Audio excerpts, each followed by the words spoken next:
Welcome back to Mik'dUp. Today's Monday, May 9th. Big weekend, great weekend. We were brought to you by Sterling Automotive. Not May the 4th be with you. That was 5 days ago. Okay?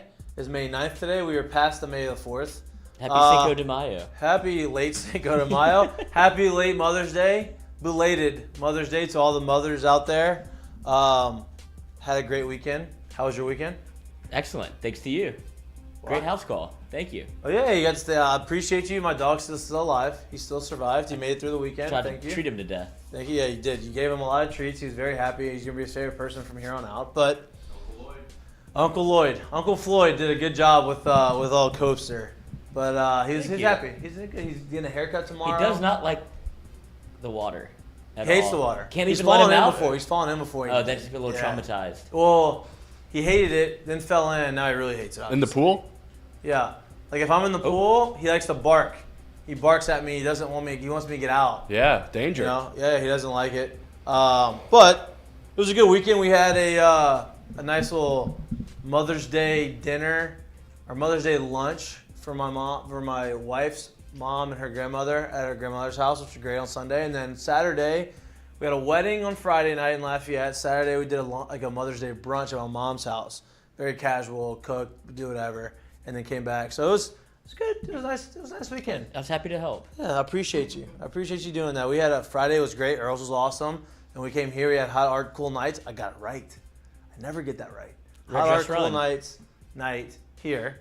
It was great. I couldn't participate in it, but you said it was awesome. It was great. Said it was good. Leon showed out. Leon, our background, all of our music. He came in here and actually did it in live and in person. Was awesome.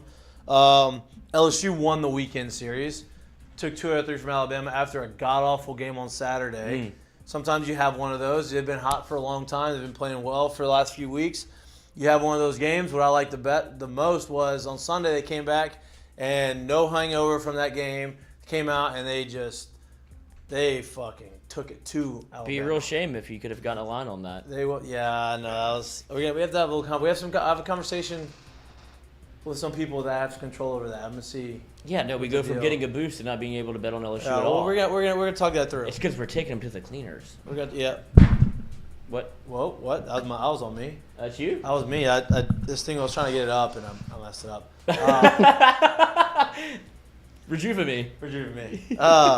But yes, we are taking them to the cleaners. You went 6-0 before. You jinxed yourself before last night's games. I know. My live betting has been still on fire, which my live betting has kept me alive.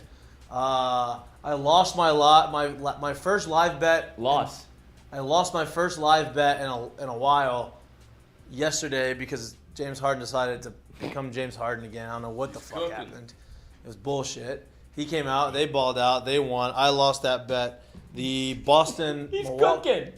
The Boston. I took the Boston Milwaukee. I took the live bet. Boston got that 4.5. Thought Boston. So I bet Boston before the game money line. Because you have to bet before. I have to bet before to do the live. That's just because I watch it. I get locked in and have money on it. I had bet Boston straight up money line before the game started. Right? They had plus money. I thought they were gonna win. The game was not looking good. I just felt I was like, they're too good defensively. Like they haven't played well. They haven't shot. Like they're gonna make a run. They make their run. So I bet I get it at 10 points at 6.5 spread or 4.5. Take that. You go in. Then you get that crazy ass in last play of the game. 3 tap ins doesn't go in. It goes in last minute. Ball still on his fingertips as the buzzer goes off. I'm thinking, like, do I want this to go in overtime or do I not want it to go in overtime? Like, do I want to go in overtime and get greedy and get both wins or do I want to just say, screw it, I broke even because I did live bet because I'm good at live betting and I'm not good at betting normally, but you have to bet normally. But I have to bet normally to live bet and do whatever. So I was hoping, I didn't know what I wanted. I was torn. And then I think I was like, no, it's probably good for the heart that it just doesn't go in OT. Just stay this. For some hearts. I'm sorry. Jack, I know I'm sorry. Your heart wanted to go into OT. I'm sorry that it didn't, but I think y'all still take it. I didn't know that they were playing. Yeah. Rolling in his grave. Well, Giannis just basically plays rugby. Right. He basically just said, hey, y'all, I'm stronger and better than y'all, and I'm just going to run over the entire team. I'm okay with physicality, but there has to be consistent. I mean, they had one play where he went down there, and people are trying to body him up, and they get moved, and then this I forget who it was. Who's the white guy on the team that tried Theis. to, who's that? Daniel Theis. Was that who it was?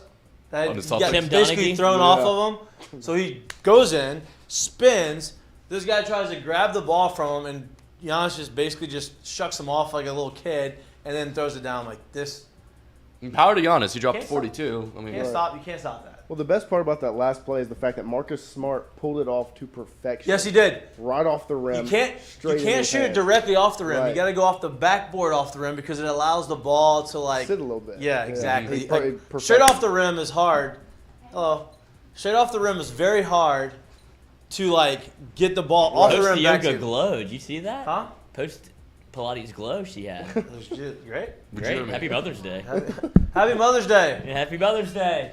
Welcome. Belated Mother's Day. But yes, Yeah. too perfect because everyone who like sees it. My favorite is when they do it and like they make it. It's Right. Like, well, Yes. that stinks. So, were you betting tonight? Who am It's I betting? Celtics +1, I think. Yeah, I know. What are they playing? Basketball? Or are they playing roller derby still? They're There he playing rugby. is. Oh. There he is. There he is. Oh, we go both ways. I love that. This guy in White here. and it's like He's the Drew still in Brees here? meme. Get comfy. I made Lloyd's Get the day. speaker up there. I love Jared In your Mitchell ear. so much. It's in your ear hole. Hey. There he is. Hey. Who do I have? So I have Milwaukee. Sorry. Listen. I watched that game. Close them out. It's in What is Milwaukee. the series at? 2-1. I think Milwaukee's gonna take control of it right here. I'm sorry. I mean, if they're gonna call the game like they're calling it, I don't think Giannis is. Gonna I don't be able think to Tatum shoots for 16%. He did not play well. He played awful. Yeah, I mean, that's- that's why that- I was like, I'm not toaster bath yet. Listen, after that every loss. other series, every other series is 2-2 right now. Yeah, except yeah. Austin, it for hurts. the You hear the pain in my voice, Memphis, Lloyd? well, Memphis they're going game second. I behind. haven't killed yeah. myself yet. I'm glad you haven't done that. Let's keep the toasters away from the bathtub. Yeah. Keep it in the Have kitchen. you I'd ever like- eaten in the tub? No. You pee in it, so I wouldn't put it no, past that's you. the shower. Only. There's a tub in the shower. Oh, wait. Big urinal. Hey, did you email the link to? Who are we having on? Oh, Coach no. Johnson? Let me do that real quick. Yeah, thank you. Well, he put me in the pen. Well, you need to come out and give him that email. We'll have a word or two with him. I have not eaten in the bathroom. Like that is to He me. didn't say in the bathroom. He said in the tub. I mean, Yeah. I mean in the bathroom or the tub. Like that's Out with the old in with the new. What are you talking You've about? done that Definitely before? didn't say the That has happened to you before? You've done No, that? no. I haven't. I was You're just saying wondering you've if you never did. eaten in the bathroom? In the bathtub. I've never eaten in the bathroom or the bathtub. Never the bathroom in general. Why would I eat in the bathroom? I'm just saying. You've eaten in the bathroom? Well, I mean, when Look you're- at him. I've Look brought at food him. in the shower before. Have you seen do it? I have food in the not shower. eaten in the bathroom. I brought food in the shower. Can you imagine before. sitting on a pooping and eating? That's what I said. Out with the old in with the Yeah, new. I don't do that. That sounds absolutely. Sounds so bad. Like What? this, I can't even think. Like the food would just. Lloyd, don't ever try to make that sound good again. I think that would ruin. I think that would say I ruin did it. food for me. Like I think It's a that would detox. like whatever I was eating at that time. I think that I would think that food would be nasty. I would have that. I'd associate that food with my poop, and I don't want to do that anymore. Ever. You should do that with like food that's bad for you, and be like, "Oh, I hate this. I don't want to eat cheeseburgers anymore." No, I don't want to do that because I like cheeseburgers, Wow. and I'd like to continue to like cheeseburgers. Try to diet. Okay. It's pool season. I don't want a shit burger. I want a cheeseburger. Okay? Strawberry Unfortunately. jacuzzi. Did y'all watch the Derby? Dude, what's up with the Derby? What do you Why mean, does what's it up with take the so Derby? long? Right? It's on for 4 hours and they run for 30 They seconds. have other It's races. like my sex life. They have other races.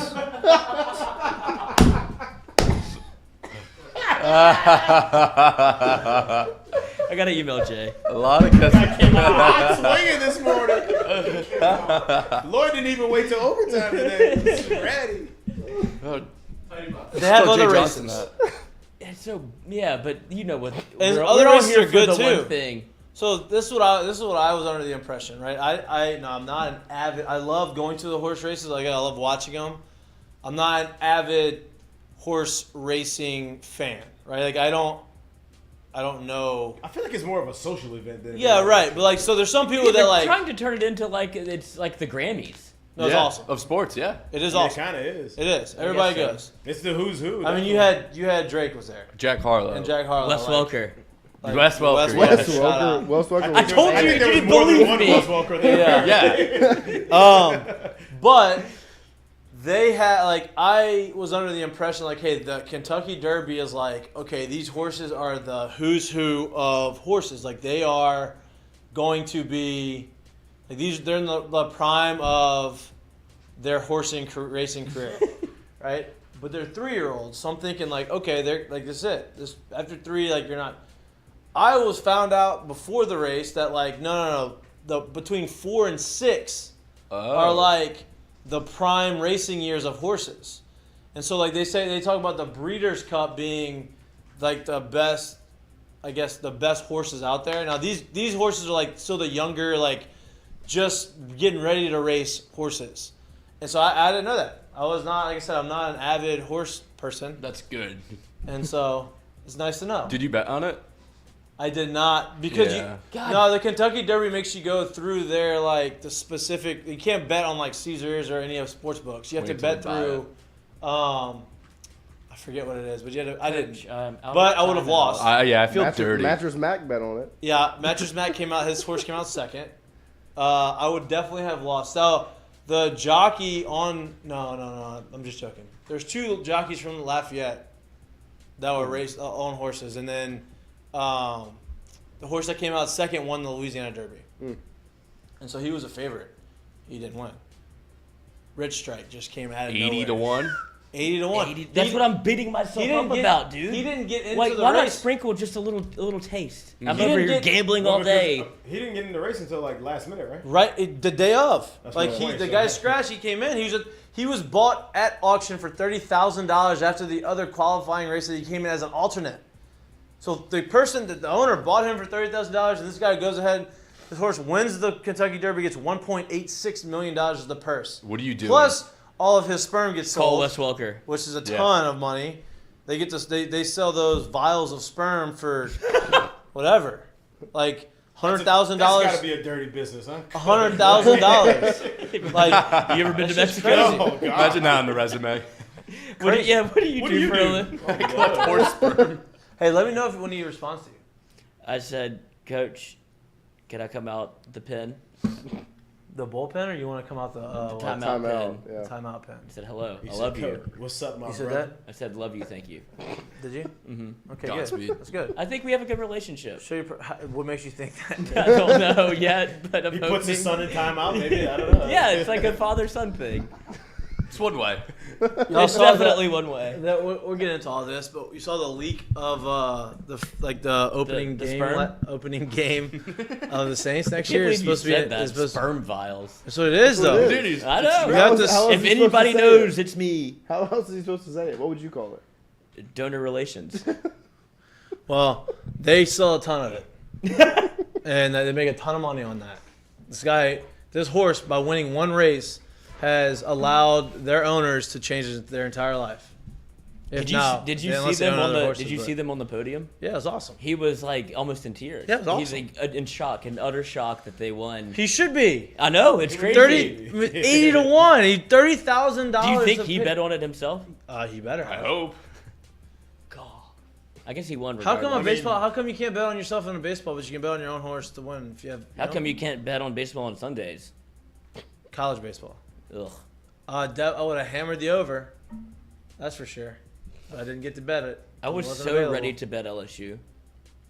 Why didn't you bet on Friday night? I did bet him Friday night twice. I just want to Did you bet say. the over? Mm-mm. I just want to say over hit We both were right. days. We were both right. days we were right. 6-4. It was 6-5. Get you 11. 11 6 total. to 5. It's 10.5. No, it was 9.5. No, it was 9. It was 9. It was 9. We got 9. about 2 runs. And then Saturday I was watched out. it at your Saturday house in your Saturday bed. I was sweating a little bit. Did you tell that I slept in your bed? Could you tell? Did you sleep in my bed? No, I slept on the couch. Slept on the couch. The TV didn't work in the guest room. Oh yeah, TVs don't work yet. In there. Yeah, it's bullshit. Sorry. I moved your Roku from outside to Roku. inside trying to get it to That was work. a Romku, dude. We moved my whole TV, my whole Roku No, TV. not the Is that whole the Soviet TV. version? Can you see Lloyd just lugging around TV? Is he in the thing? Yeah, he's in the guest room. Did you and Kobe Is kick he in it there? all weekend? Oh, Lloyd? what? No, he's not here yet. Did you and Kobe kick it all weekend? We did. I think I'm his favorite. Yeah. Fed him treats. Did you walk him down the street? Put him in the pool. No walking. He hated the pool. No walking. It's a little hot for him right now. Hot. He's getting a haircut. He He doesn't like go too far right Nah, now. if we don't walk him He's kind early of in a the diva. morning. Huh? Huh? He is a diva. Yeah, okay. I'm glad you know. Duh. Okay. I mean, he is a diva. Is he a diva or is he a prima donna? Oh, Minnie, you're What's the asking. difference? Put it on the What's poll. the difference? Well, I mean, Is it? I don't know. Is there a difference? I No, don't know. the prima donna is you're not there yet. A diva, you've earned it. Did you make that up? That's how it works in my mind. He said that? He said they made that up? What? I don't know. I'm just waiting for Coach getting here. I emailed him. I know you did. I emailed him. I don't know if he's gonna email me back. Can I get a cell phone number? I'm just gonna go. No. No shot. No shot. Do you think you'd let me out at practice? No. I can throw BP apparently. Jesus, anybody do that these days. You think they'll let you run the bases, Lloyd, if you ask to go run the bases? I did have a buddy that used to get drunk and sneak on the field and run the bases. With the kids? No, like late at night you'd come home from the Oh, bar. well, on Lloyd, Sundays, I think you should go Sunday and run on the bases. Sundays all the kids get to run the bases. Oh, So that's the thing. You just see that mullet just waving in the wind. You Just, should hammer let the, drunk. you should let the kids run first. And Hey, you, like, Lloyd's run been behind Drag him them. down like Mr. Freeze. He's been styling the top of his. He's been styling the top part of his mullet. So I'm proud of him. Yeah. Doesn't look I like just didn't shower this morning. Okay. Late night. It was Sunday. It was Mother's Day, Lloyd. It's about to be. Get the vials. Oh, coach is here. Oh, There no. we go. Praise Let's take a God. 30-second break and let's get this thing set up and let's have a little break. You're watching He Mik'd Up, looks brought to you great. by Sterling Automotive.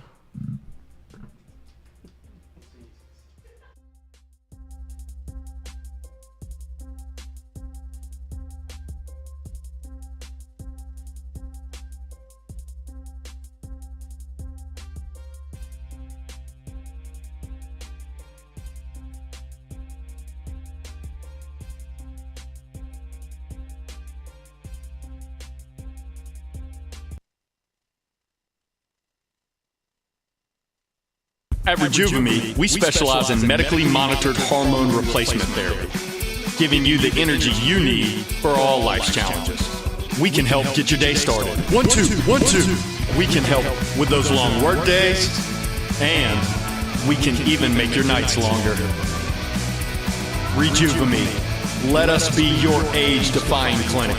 Restore me, refuel me, rejuvenate.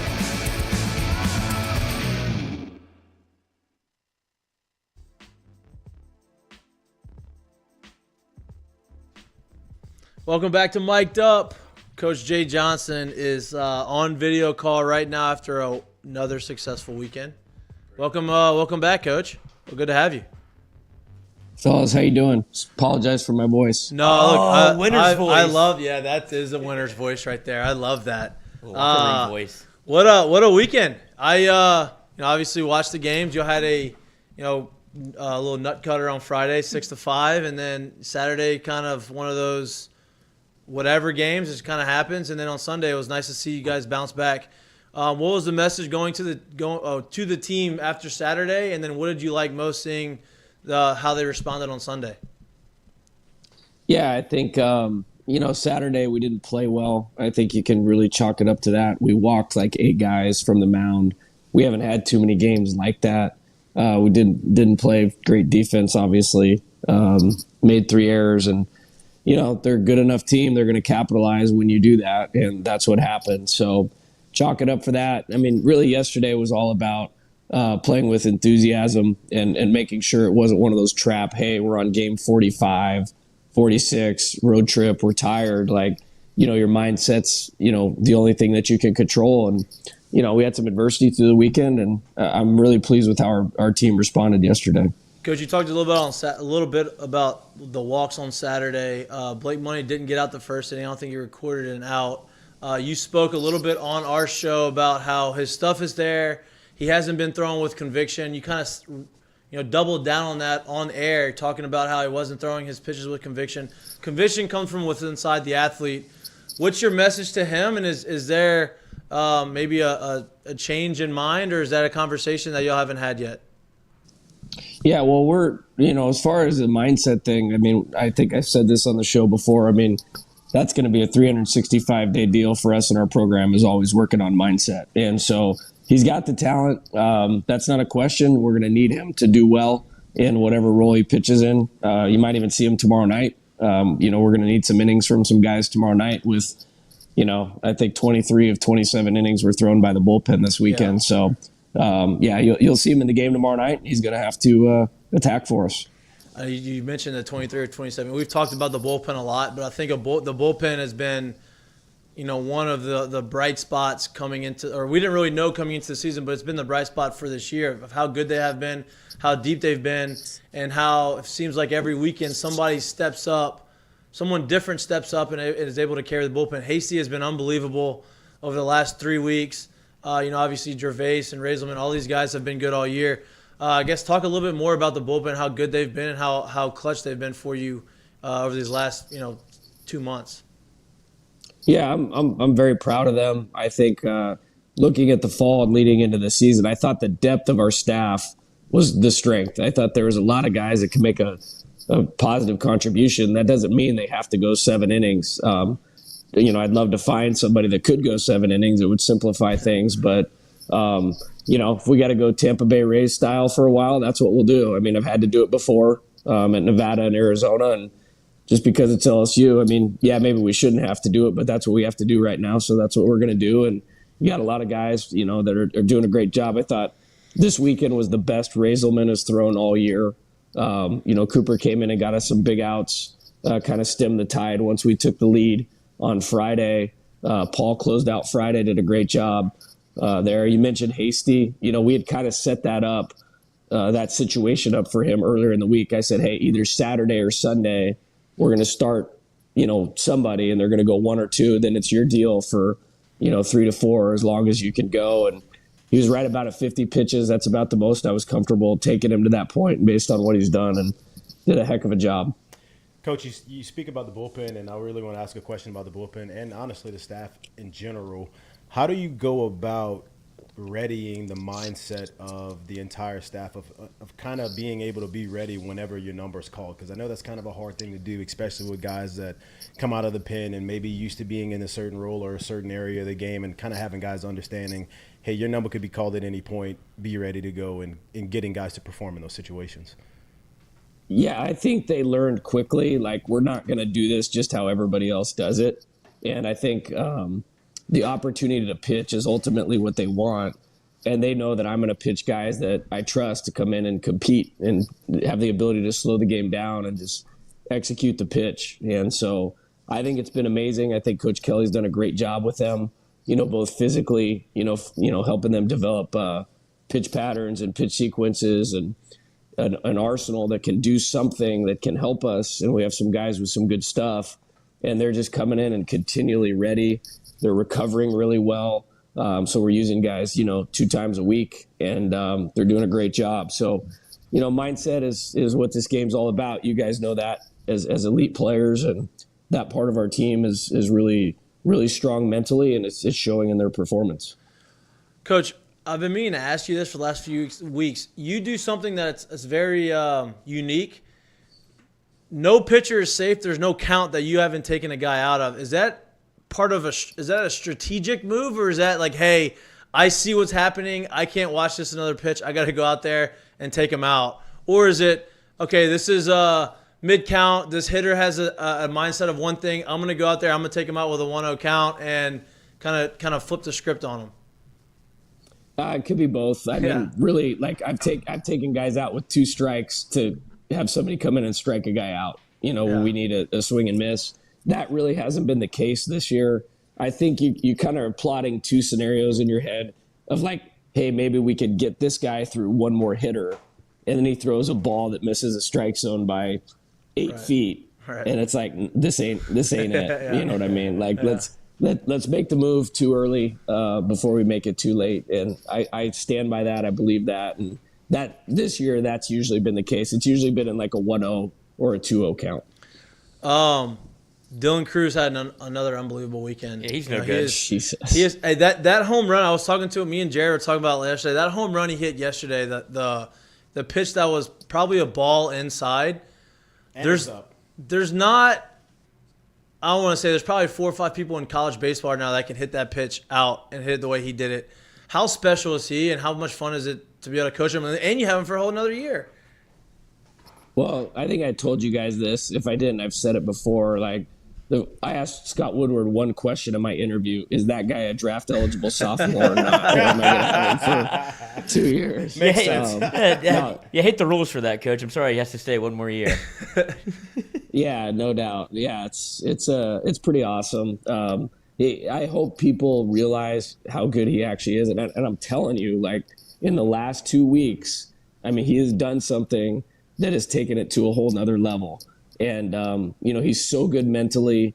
I mean, physically special. I mean, he's so strong. He's so put together well. He's a baseball, he's Mike Trout of college baseball. You know what I mean? And wow. I mean, he's a great teammate too. Like I can't speak high enough about the character, but Chris Bryant is really like one of the only other players that I've had I could go to in the game and just say, hey, mentally or physically, just do this, and he can do it. He can do it immediately, and that's what great hitters can do. Right. And I mean, I've had a lot of good ones, and there's not many rolling around like that. So Yeah, it's pretty fun awesome, and it's fun to watch. And you have another one. Obviously, he's not a draft eligible. He's a draft eligible sophomore. You don't have him for another year. And Jacob Berry, and he went down. He has a broken finger. Talk a little about when did that happen? How did that happen? And when did what's the prognosis? I think that's the right word, right? Prognosis on the next few weeks. Yeah, he was fielding ground balls in BP on Friday. And I guess I didn't see it happen. I guess one kind of came up and clipped his middle finger, which that happens. Infielders, mine is still This explains your voice. Yeah. So I think there's a couple things. The good news is, I mean, he played Friday, played great defense Friday, had 2 big hits on Friday. And I think if it was really, really serious, he would not have been able to do that. Right. So I think that's a real positive. Ultimately, it's going to be a pain tolerance thing. Now, he's a really tough kid. So if he can tolerate the pain, he'll be back in there and hopefully sooner rather than later. I would say probably won't play tomorrow night would be my guess, just from a standpoint of where we were at yesterday. But I'll give him credit. The day after, I mean, he was taking BP and swinging the bat and hitting the ball over the fence. There's a lot of pain in doing that. So we got to be smart about this. Trust me, nobody wants to play more than him. I believe and it. I know it. I know as soon as he can play, he will play. Saturday, like you said, it was kind of one of those crazy, weird games that you just kind of chalk up as one of those things. But there's a couple things that happened later on in the game that kind of caught my eye. Bianco behind the plate, obviously. And I think it was Dugas playing third base for a couple innings at the end of that game. Yeah. What went into that? Obviously, I know Bianco has got a couple has some experience behind the dish. He actually looked pretty good back there. He looked pretty smooth, looked pretty comfortable. Good. Yeah. What's your take on that, and what was the reasoning behind that? Well, first off, this is the most injuries I've seen in 1 year of coaching. I'm really kind of at a loss for how hurt our team has been, and so I don't want to put our team in a position of where we're hostage to something bad going. So we need more depth, especially at the catching position. And it was a good opportunity with Floyd pitching, I thought, to get him back there in a game. And I mean, I have no problem putting him back there now after watching that. So that was the first part of that. With Gavin, I mean, it hasn't been his year in terms of health either. I mean, he's had, I don't know, food poisoning or a stomach virus or a thumb deal. And I mean, he's missed more SEC games than he's played. And we obviously want to get him back in there. As far as playing third, it was twofold. It was like, hey, if Barry's going to miss, a few games, let's see what this looks like. And then secondly, I've talked to him about if he were to return next year, I think it changes his profile if he becomes an infielder. So why not get a head start on that in a game that was already out of hand a little bit? So I love that. Wait, you talking about Barry returning next year? No. He's talking about Gavin. He's talking about Dugas. Yeah. Oh, okay. I wanted to ask you about Bianco a little bit. What was that conversation like whenever you had to, like, hey, do you mind suiting up and putting the gear back on and catching? He seems like he'd be pumped for that. Yeah, because he's obviously team leader. Yeah. Big morale guy. Crunk ain't dead. He actually came to me about it. This was a few weeks ago. Awesome. I guess he tried it before last year in the fall or COVID situation with the catchers last year. And I was like, all right, we already got one guy out, Travinsky and McManus, we got to be careful with those guys. And so it was just like, hey, let's give it a look. And I'll give him a lot of credit. This year hasn't gone the way he wanted it to go. And much like Gavin, I mean, Drew's been hurt the whole time I've been the coach here. And so for him to get in and make an awesome contribution this week, and I'm really happy for him. Speaking of McManus has been swinging a hot bat. He went oppo yesterday.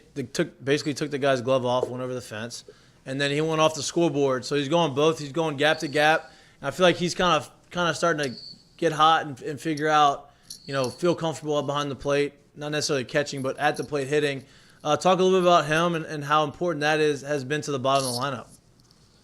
God, awesome. And the thing about his home runs, seriously, the thing about his home runs, they've all come when we've really needed a big hit. Like, these are not cheapies or Tuesdays when you're up 10-2. I mean, these are like in the middle of SEC games that either extend our lead or get us back in a game or something like that. And man, thank goodness for the transfer portal. That's all I got to say. Hey, he looks really done good. All right in there, Coach. Yeah, he looks good back there. He looks good at the plate. Obviously Pearson has been. I feel like he's taken the next step. He's a freshman. He's young, but I feel like he's gotten past that I'm a freshman stage, and he looks the part. He's comfortable up there. He never looks like the game gets too fast for him. And you can see it by the results. But he's hitting 320 now, and he just puts together some great at bats. What have you seen that day in and day out? I know we've talked a little bit about him, but it's just, I think it's pretty obvious now. Yeah, I'm way in on this guy, and I'll give you a little story from yesterday. I called one of my offensive timeouts with nobody on base that I know you love. I love him.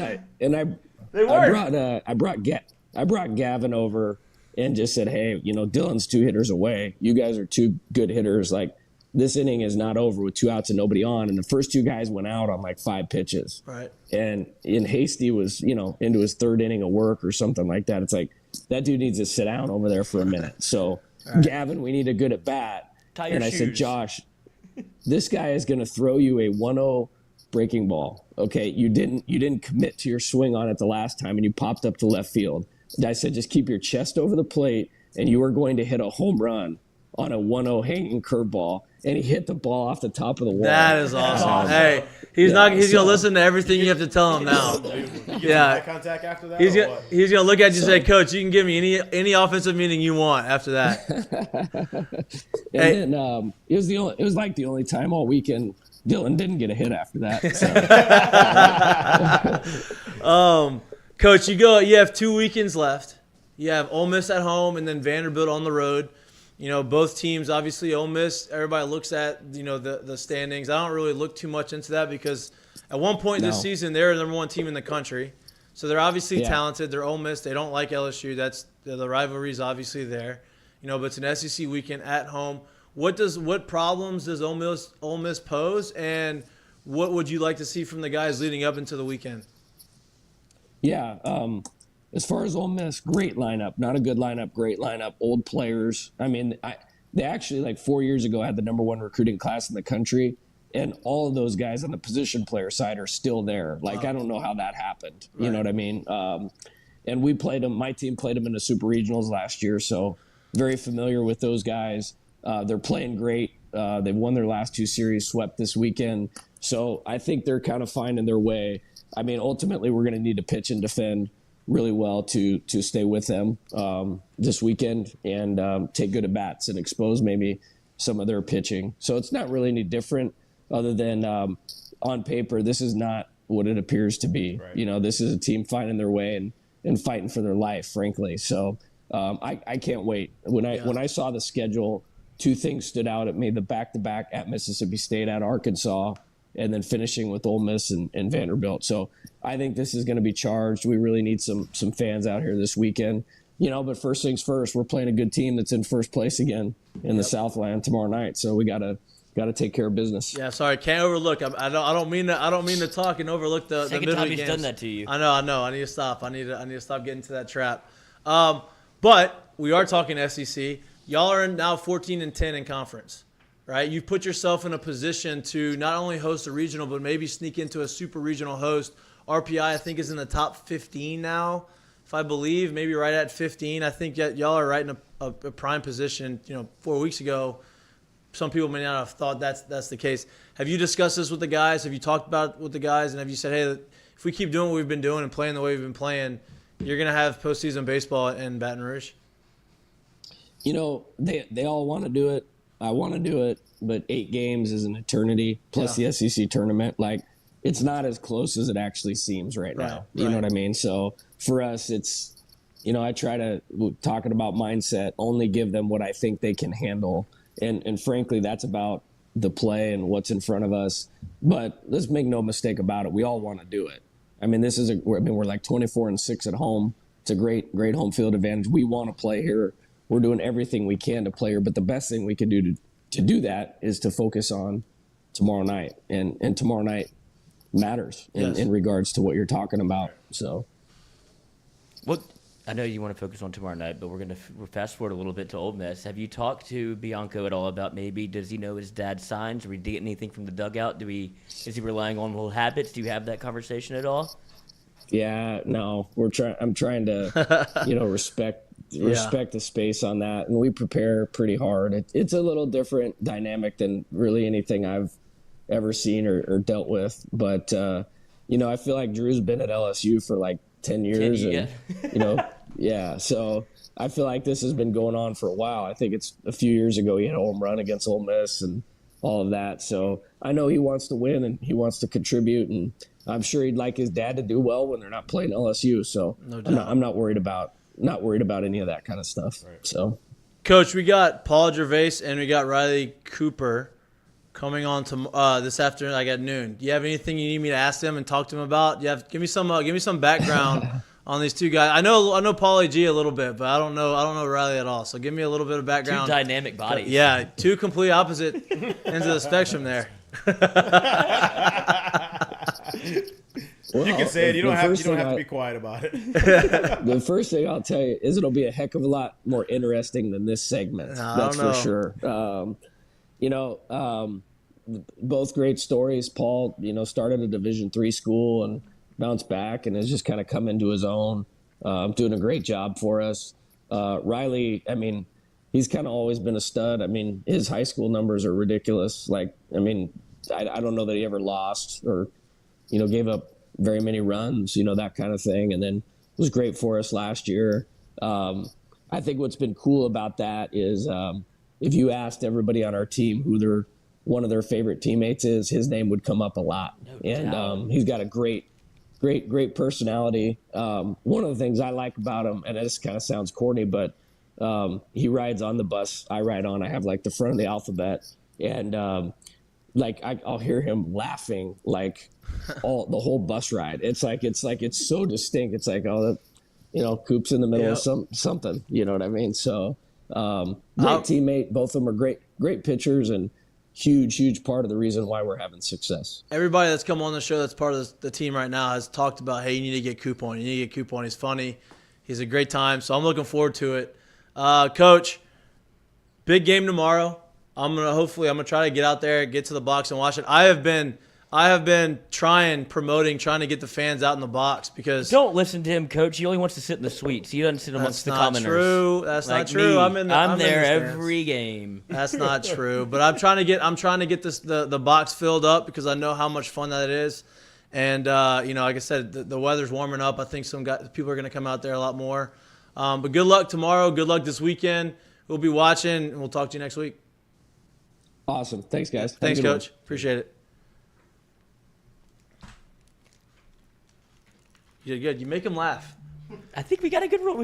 You get a giggle out of him every time. That's all I'll go for. Every time. A nice head shake every Yeah, time. and that's a good thing. It's the smile head shake. Like you get a nice.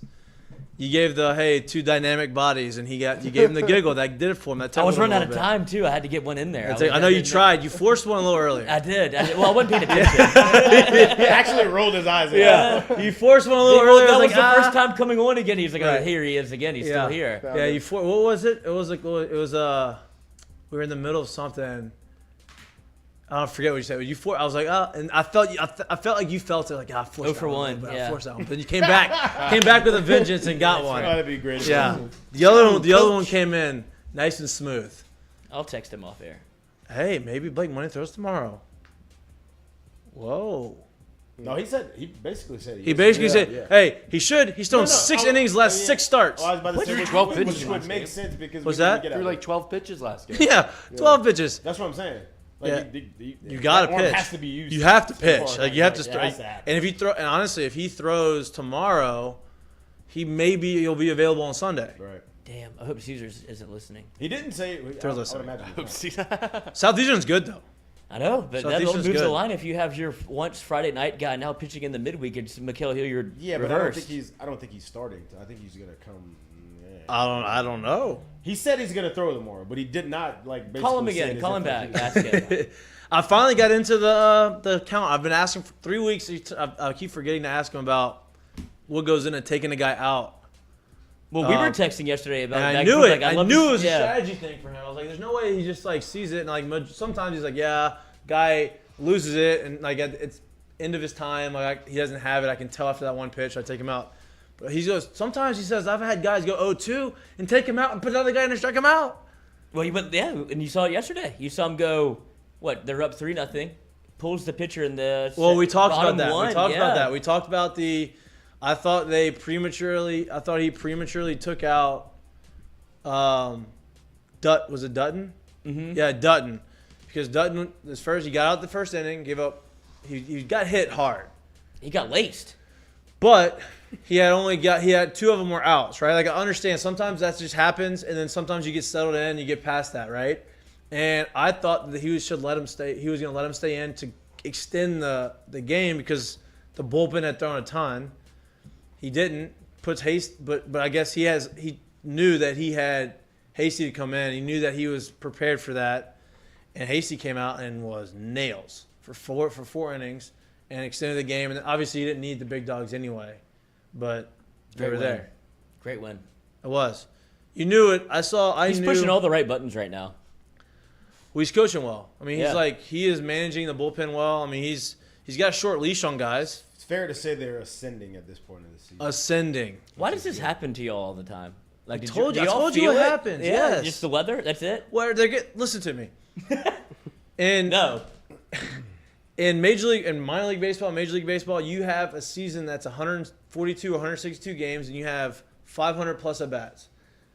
A lot of guys don't start feeling comfortable till 100 plus at bats in a season, where they finally get comfortable or whatever.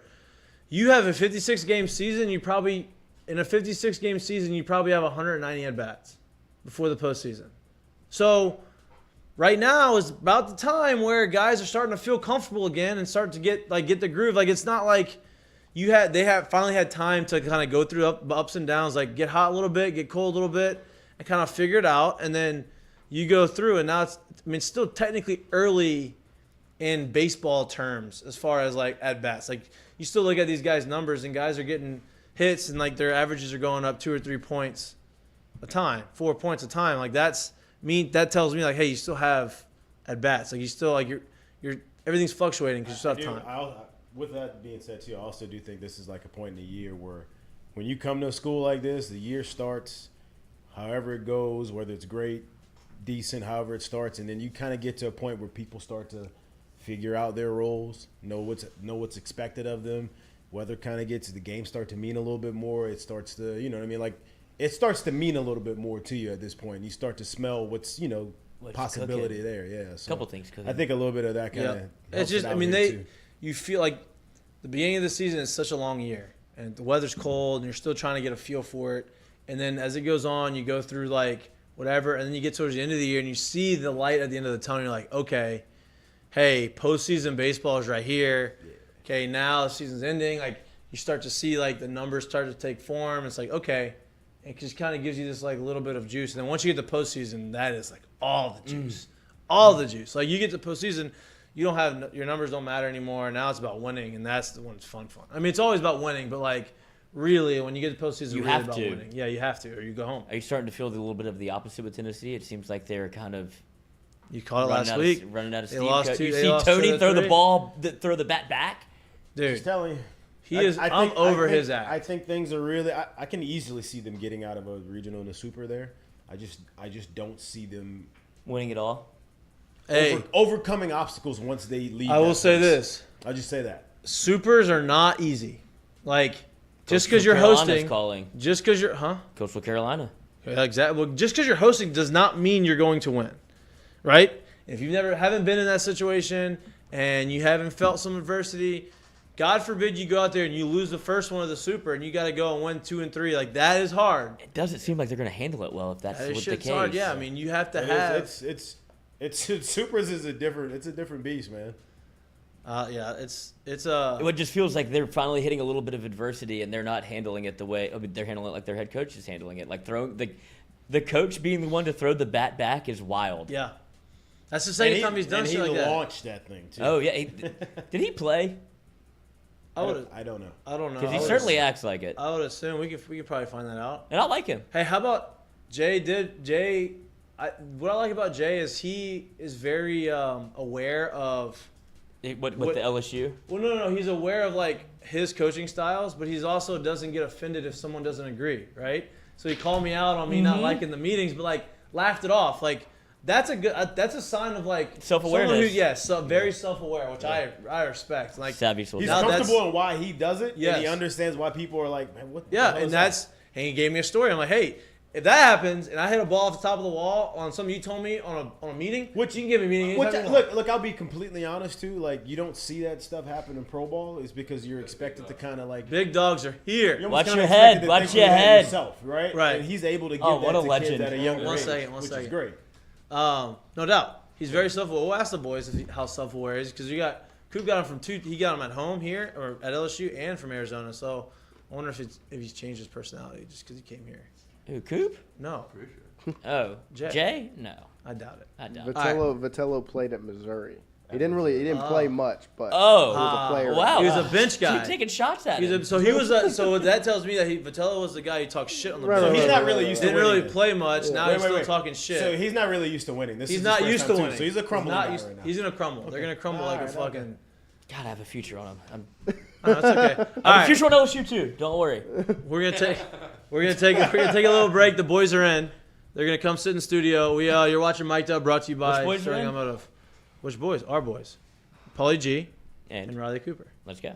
I don't even know if he likes Paulie G, but I'm saying that name. I like Paulie G. Cool with it? Yeah, cool with it. He's cool with it. Cool with it. All right.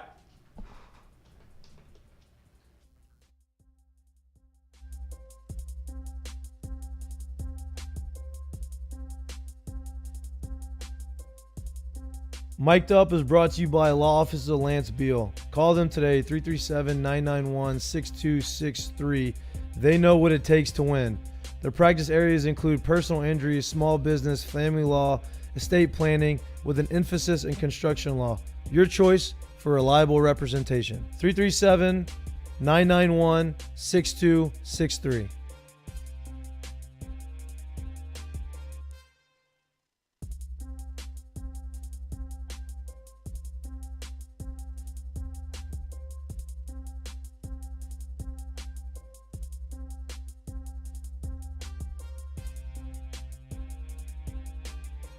Field, which is fine. Maybe he just did it to shake it up. They're fine. Like, I'm not worried about that.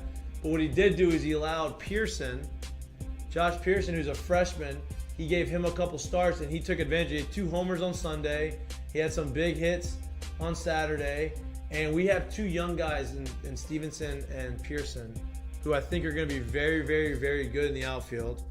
And now they're starting to kind of force their way into the lineup. And Pearson obviously doesn't seem like he's going to be taken out of the lineup anytime soon based off of what they did. What happened? There's some background noise going on. Something happened. There's some background.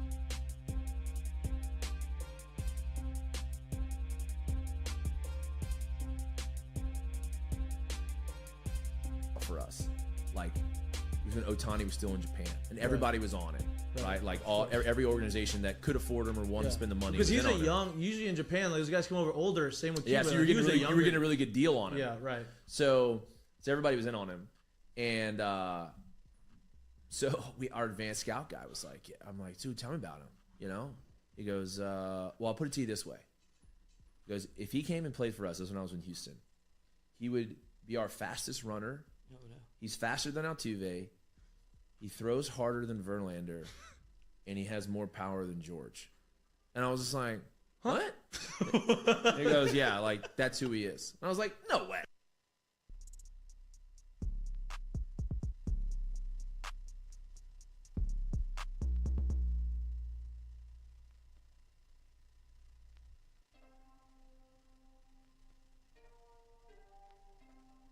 Back to Mik'd Up, brought to you by Sterling Automotive. We got Paulie G, and I'm just gonna call you Coop. Coop, has that everybody called? I'm assuming that's everybody calls you. So Did you just learn that? Because I just learned that. No, usually if your last name's Cooper, Yeah, it's pretty. that's a pretty Well, I'm just standard. saying It's a good nickname. It's a great nickname, but like it's a pretty standard like If Coop. my last name was Coop, I'd be one of them. Yeah, call me Coop. Yeah, it's Coop. Yeah. It's good, You know, some people call me Took. You don't call me Took, but I some definitely people, don't call you that. But no, but that's what baseball. That's what people do. People call me Took, but Jay, not only Jay, Paulie G has told me this. Razelman's told me this. Said that you are like the funniest guy on the team. Is that true or false? I say I'm up there. Okay. I'm up Yeah. there. You just have great energy. Great energy. Top 3 about at you. least. I don't mean 2 or 3. Yeah. I mean, that's good self-awareness. Talk about self-awareness earlier. That's good self to know that you're. But That's a not funny really- guy answer. It's to be like, no, it can't be me, but it probably is me. Is that a funny guy? I'm not a Yeah, funny that's what I'm guy, saying. He's so very I don't humble with get it. Very humble in his approach to it. It's It's usually very a humble. good, Very humble. good sign. You transferred in, right? Jake recruited you to Arizona. You played for him there. Transferred in. Played for him here. Was he the only reason you transferred in? Was that basically saying, hey, you know what? I want to play for him no matter where he goes, or was it a combination of okay, I've had a lot of success at Arizona. I want to try my hand in the SEC. It was a mix of both.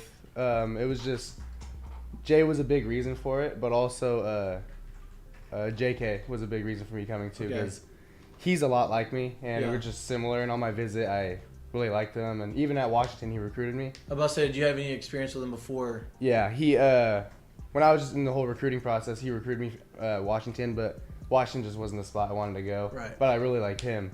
Right. And so when I found out he was coming over here, that was a big reason why I wanted to come here too. How do you like Baton Rouge?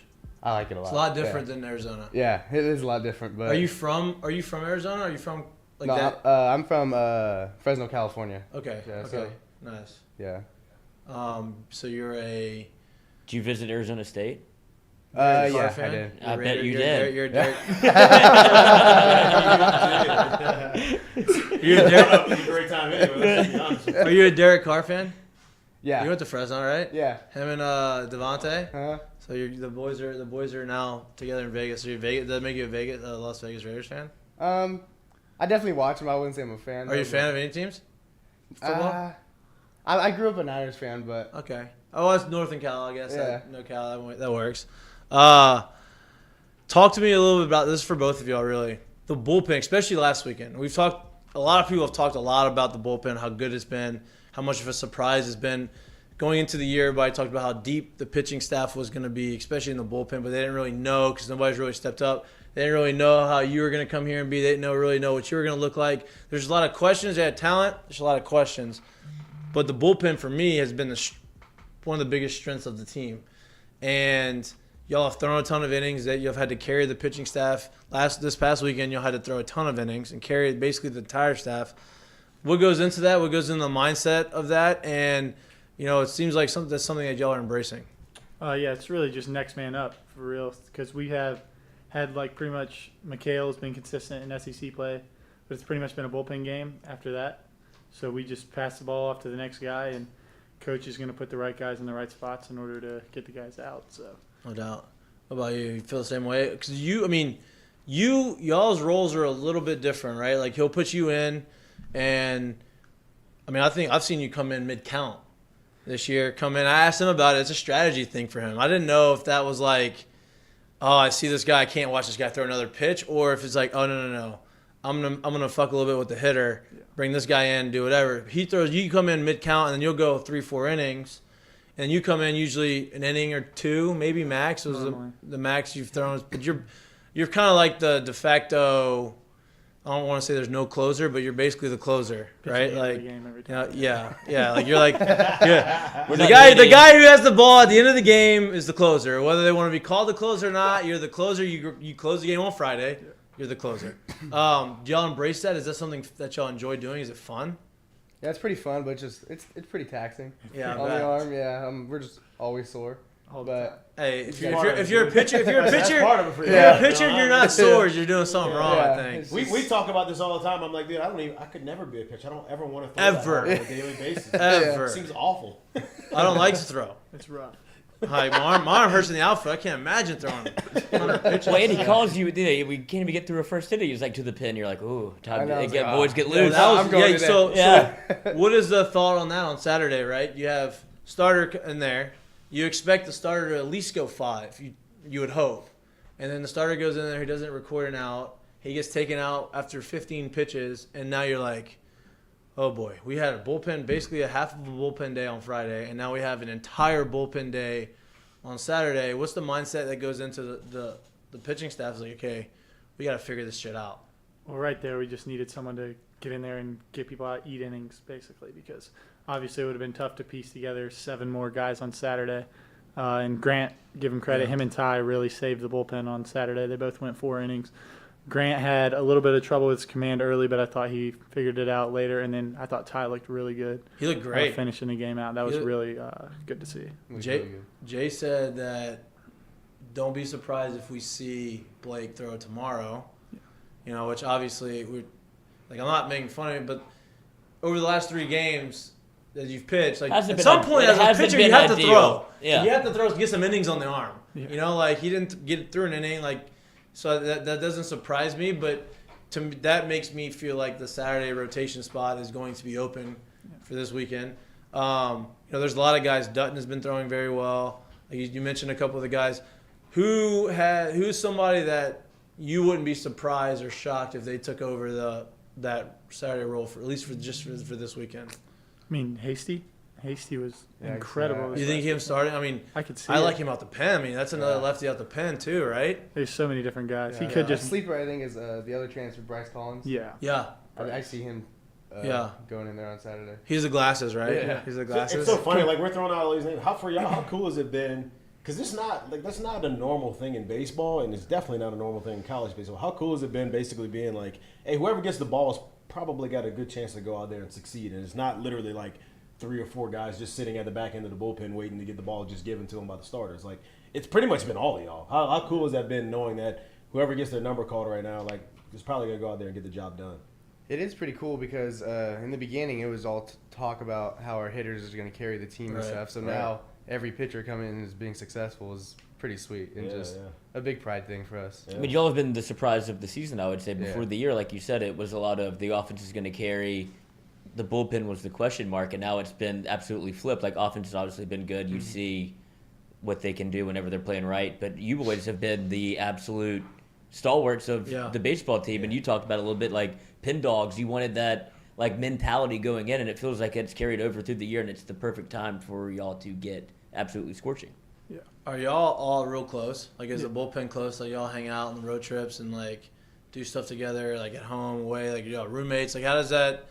Because when you see success from a group of, whether it's football, a receivers group, or the quarterback room, or running back, or or baseball, and you have the bullpen or the starters or the offense, like usually the team, those guys are close. Like, they hang out together, they make fun of each other, they eat, they do everything together, and like that goes a long way on the field. Are y'all close? Is that something that y'all kind of have seen? Like, y'all have a lot of guys that are kind of bought in on this whole thing together? Yeah, I think so. I mean, we all, like at practice, we're just together the entire time. So we're all obviously together every day. And then JK is just like, keep that chip on your shoulder all the time because obviously Dylan, Jacob, Cade, like they're all great hitters. They're going to get the headlines. But if we just keep doing our job in the background, our team's going to win games. Which How good is Dylan Cruz? Oh, my God. I mean, that home run, not even the one to center over the hitter's eye was unbelievable, right? But, like, the one he pulled the end of the game. I talked about it to him because I don't know if did y'all get a view of like the center field camera of it? Like the pitch was like in his. It wasn't box. a strike, and he somehow hit this ball straight away left field. It wasn't even down the line either. I'm like, Jesus, you don't see. There's been I mean, we've talked about it because it's pretty impressive. Like there's been a number of swings he's taken this year that you just really don't see that advanced of a swing in college baseball. Do you think other teams know it as well? Like when y'all watch him, obviously y'all see him every day. Do you think other teams like feel that same presence? I think they definitely feel it because you could tell just every game they're pitching around him, and then they make those mistakes, and then he sends them over the fence. At this point right now, it seems like he's so hot that every time he gets in the box, I think he's in a homer. Yeah, like I really do. I mean, I just pull the yard card. Without fail. I mean, it's just like, and that's a good feeling, especially even as a pitcher. Like if he's on my team. And I know that I'm on the mound. I know, like, anytime he's at the plate, I feel like he has a chance to change the game, go way back, and so it kind of takes a little pressure off you. It's like, you know what? We have the ability to go out there and pitch how we want. We don't have to be perfect because we have the guys in the lineup to be able to go and score runs. That's got to help the mentality of the bullpen and of the starters, right? Yeah. I mean, shoot, that's how I get all my wins. I just come in when it's tied and they come in and score. Oh, that's great. Yeah. Just snake them, baby. Yeah, snake them. Do you feel like it's the opposite for you? Because obviously Dylan Cruz is very put together. Do you feel like people, I'm not making fun of you. I mean, you're fucking a baller. But do you think that because of the way that you're presented that they're like, dude, they don't think I can shove and you go lights out? Oh, yeah. Especially from the fans, too. Just hearing from them. They're like, are you a manager? Or like, it's the craziest thing you've heard on the road in the SEC. I know it gets crazy. Like, what's the wildest thing you've heard? The nicknames are pretty sweet. I got Meatloaf one time. That nice. was the one. Hey, you appreciate that, though, right? You appreciate funny, like, this stuff, right? Yeah. I make friends with all the fans. At first, they're just yelling at me, and then I just start talking to them, and then we become friends. That's how you do it. And then I end up signing their autographs and stuff, so like, it works out. Arkansas loved him. Yeah. I bet they did. Those Arkansas fans are ruthless. I know. They are tough. We had I'm not gonna say names, but we had gotten walked off at Arkansas, and they were like pouring beer out of the suites onto our family. Right, it was not good. Oh wow. And so then they had this grown man, was talking shit to one of our assistant coaches. Whose phone is that? Your phone? What? It's vibrating the whole time. Okay, I'll put it here. I'm yeah. sorry. Oh, nice spot. Good for you. And here he is. And they had this guy, and he was a grown-ass man. He probably had an 8-year-old kid right next to him. And this guy is leaning over the dugout, and he is screaming. He is basically motherfucking our assistant coach. Now, our assistant coach, who is no longer obviously at LSU, responded, and he responded directly to the kid, and not cursing the kid out, but basically saying, hey, your dad is an embarrassment, and hope you don't turn out to look like him. Now he said some other choice words. That was a very nice way of putting it. Yes, but like it was like, I'm like, this kid's 8 years old. He's watching his dad. He's supposed to be his role. They're ruthless, dude. Ruthless. Mississippi State's ruthless too. Yeah. But y'all play at Mississippi State this year, right? Yeah. Y'all beat the brakes off of them though, so it didn't really. They were nice then. Yeah. We were whooped on them, but they were begging for mercy. How's it? I haven't missed our new stadium. How is it? Oh, it's sweet. That's definitely the coolest stadium I've ever played in. Is it? Other than the Astros Stadium. Which Right. That was just like the environment there is like it's insane. They had their 7th largest crowd I think on Saturday when we beat them 4-3, and that was I think that was our bullpen coming out game. Yeah. We stranded 14 runners or something like that. And I mean, that was a blast. Were y'all peeking in the suites? I mean, there's been some nefarious things that goes on up there. Are you kind of looking around? You know what's really cool though? I am sensing from everyone that's walked in here that's come on. They all like a nice crowd to play in front of. They do. Yeah, this team likes a nice crowd. I know, and I've been talking about trying to get packed the box. Jay said it today when he interviewed. I don't know what to do. Y'all are in prime position to host a regional, right? Y'all have I know we don't want to look too far ahead. Jay doesn't want to talk too far ahead. You have 2 SC series left. Southeastern's is a big game, right? Like I don't talk much about midweek games, but they're good. They're the number one team in their division or in their conference. And now with these last 8 games of the season, every game is going to go towards the RPI, and it's going to go to hosting. Y'all have put yourselves in a position to – you have a chance to catch Arkansas. Chance, obviously. It's there's 6 games left. I think they're 2 games ahead of y'all plus a tiebreaker. But regardless, if the top 3 teams in the SEC are all going to be hosts, right? And so if you end up second in the West and number 3 in all of the conference, like you have a chance to host a Super. And – the fans should not wait to come to the regionals and super regionals. Let's try to make it come for the next 2 series and the next 4 home games, and let's just try to make sure that you are hosting postseason baseball. How much do y'all feed off of the fans, and how much do y'all enjoy having the fans there? Because you talked about on the road, when the people start talking shit to y'all, you enjoy it, right? I'd love to be at home and allow our fans to start talking shit to the other team. That'd be great. Oh, I love that. Yeah. I mean, you feel the energy, right, as players? Yeah. Especially after like a big out in an inning or something, and we go crazy. Like it's just really fun. Basically, what he's asking is like the weather's warming up, the shorts are getting shorter, and school's almost out. How excited are y'all? To be in a place and be able to see have buzz in the stadium before the game even starts. Well, this is like you said, this is the most fun I've ever had playing baseball in my life. So, like, when I got out there, like, the first game against Maine, I was blown away by how many people care about baseball here. And now I'm hearing season gets later, more people are going to come, it gets warmer. I'm excited, I think. Wait till y'all get postseason in the box. Yeah. And y'all show up to the game, and people are tailgating even more than they have been. And it's a fun atmosphere. Are y'all done with school, or are y'all in finals right now? Finals week this week.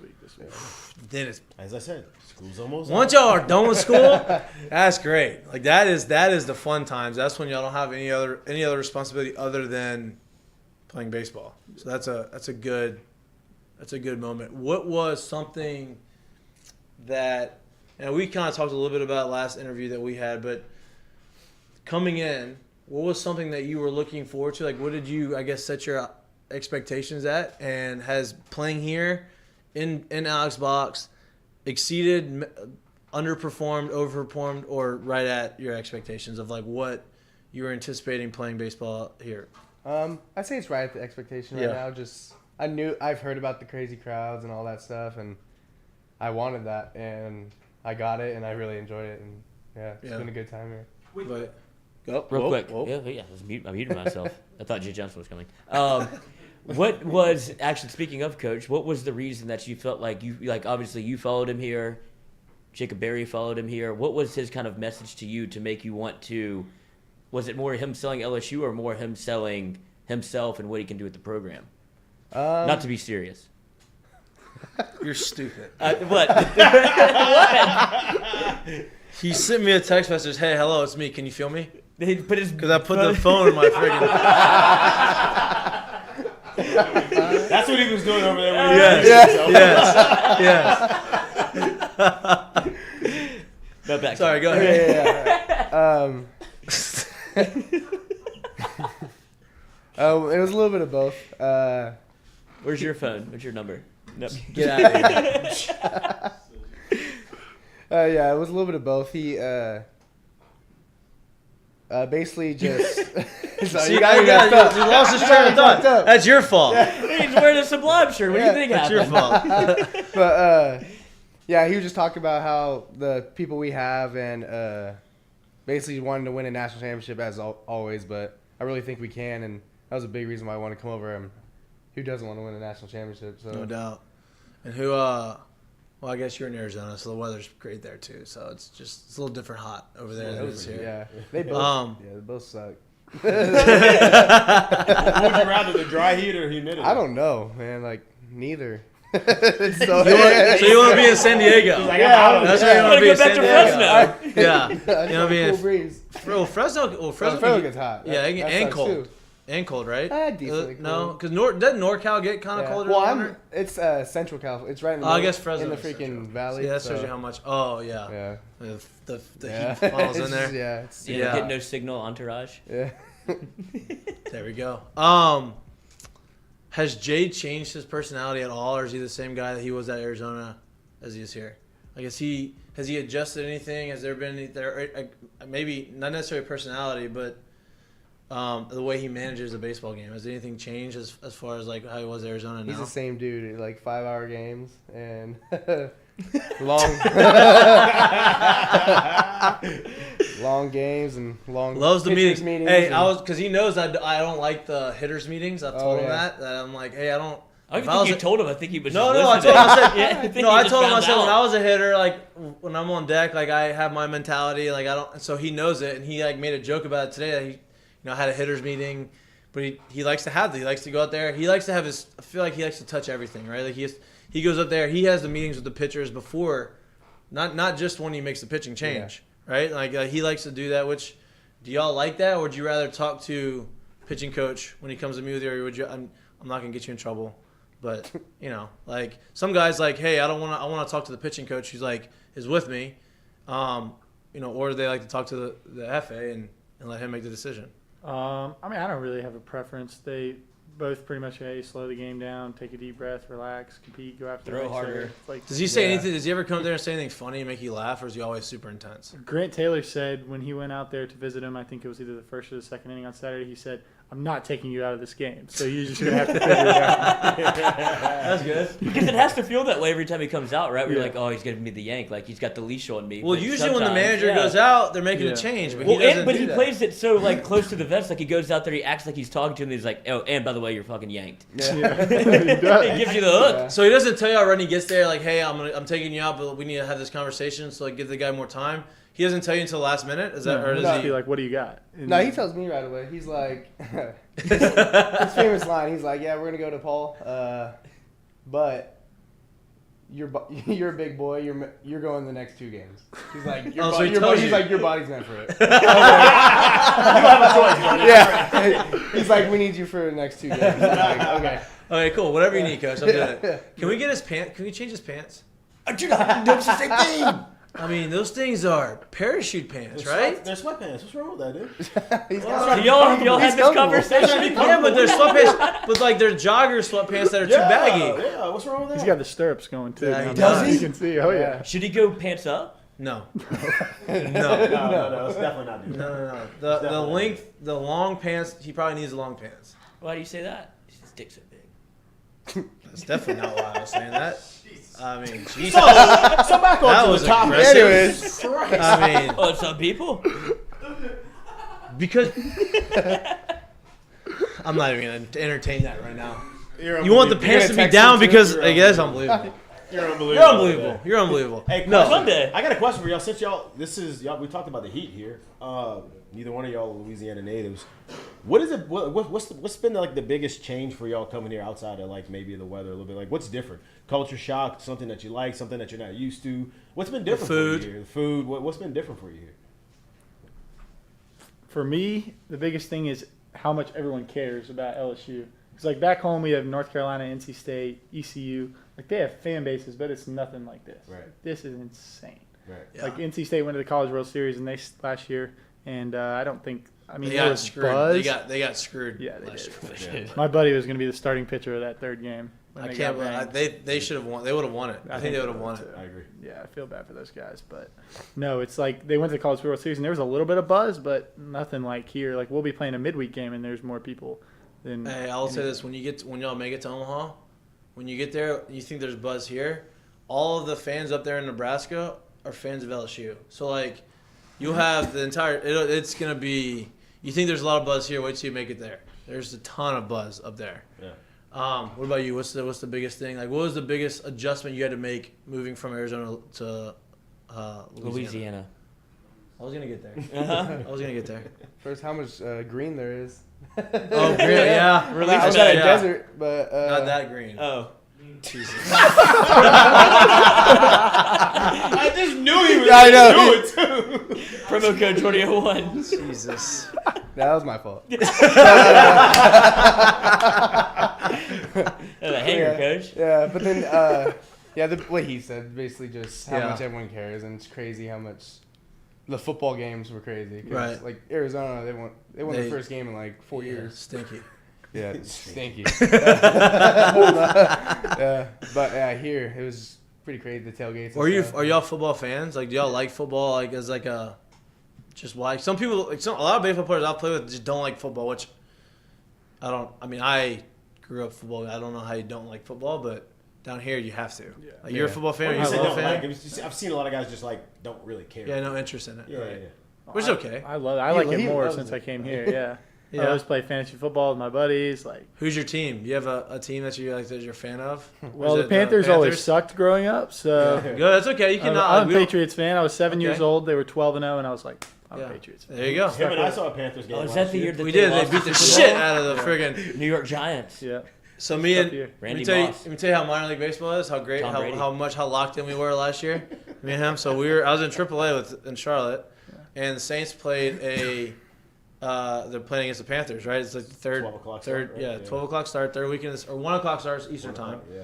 And they moved our game to 6 because so that they could have both, whatever. And we had a show and go, no BP or anything. So I go to the game. Yeah.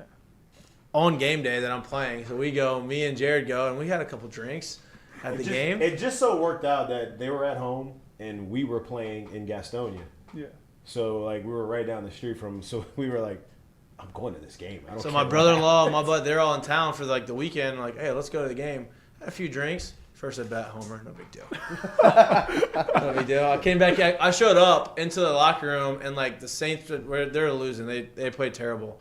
But everybody's watching football. Like nobody gives a shit about baseball at that point. Everybody's watching fantasy, doing whatever. So I come in like all this energy, like feeling good about myself. Had a couple drinks. Come in there.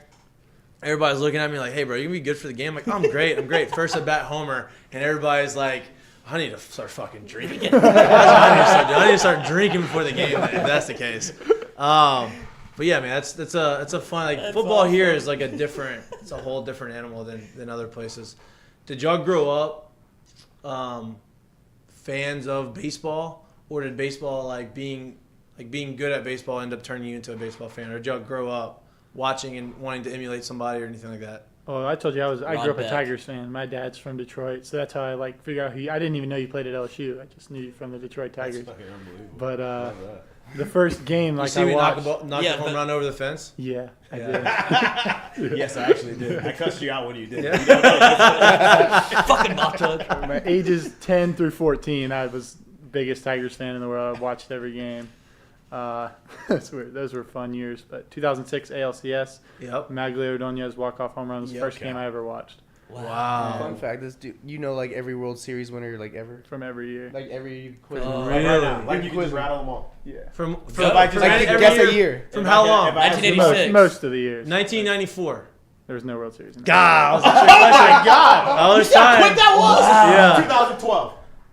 Giants. That's Giants, too easy. I I knew don't that know one. how you do this. 1990 How did They you beat get the this? Tigers. Yeah, I know, but how did you get to this point of like knowing? Well, that I this was sport? homeschooled until 8th grade, so So you instead didn't of really having, do, you Yeah, I didn't do didn't any work. school. Yeah. He goes to having friends. I had this giant book. Linda Cone was your homeroom teacher. I had this giant book called The Timeline History of Baseball, and I just read that. The Wow. baseball Bible that almanac. thing. He was like, you know what? I'm Yeah. gonna know every So I Wow. remember like every World Series. Did you win grow up ever. a fan? Baseball? Yeah. So you're worried just- about finals then? My older probably a brother little always bit. played too. He's 2 Giant? years Were you a Giants fan? older. Dodgers. Dodgers. And my Doyer? Doyers? my brother's best friend, his dad was a bullpen catcher for the Dodgers. Okay, cool. So growing up, so I always got free tickets to the games. Oh, Always, nice. Yeah, it's a 3-hour drive, so it's like. Well, that's a good team to be a fan of. They're Yeah. always good. They're Yeah. always solid. Yeah. Can't win the big one though. They did, Not last year. but they did win one. Did What they? is Lloyd talking about right now? The Dodgers? Or did Ask they, him. They Yeah, get Ask hey, him. what year? Ask him. What year did they win it? COVID year, 2020. Oh, Mickey Mouse. Not a real championship. that's the bubble. Yeah, bubble. That's what I'm saying. Same thing. Mickey Mouse. And Gibson won the MVP in '88 when they won. yeah, one at that. I'm trying to think. 2002. Angels in 7 against the Giants. Oh, that was the year of the. Remember? That was the rally monkey. Rally monkey. That was the rally monkey. I forgot. Wow. This In was 2000. this was his icebreaker when he got here. He's literally spitting them out. I know all that. That's how he makes He's friends. spitting them out like that, dude. 2003 was the Marlins, right? Josh Beckett MVP. Yep, He was playing 2004. game in Game 6. 2004. Red Sox in 4. Yep. And 4? I thought they came back. 2009. Oh, no. They 2009. swept They the swept. Cardinals. They came back from 3-0 against the 2009. Yankees. The Yankees, that's right. 2009 That was the Yankees. CS. beat the Phillies. Yankees. Wow, this is incredible. This is unbelievable. Hideki Matsui was in 1977. That was the first year of the new stadium. I don't even know this one. Did you know Hideki had a huge porn collection? Do not- See, all brains just made that up. Nope. Google it. Google it. Google it. Google it. What did y'all give him this morning?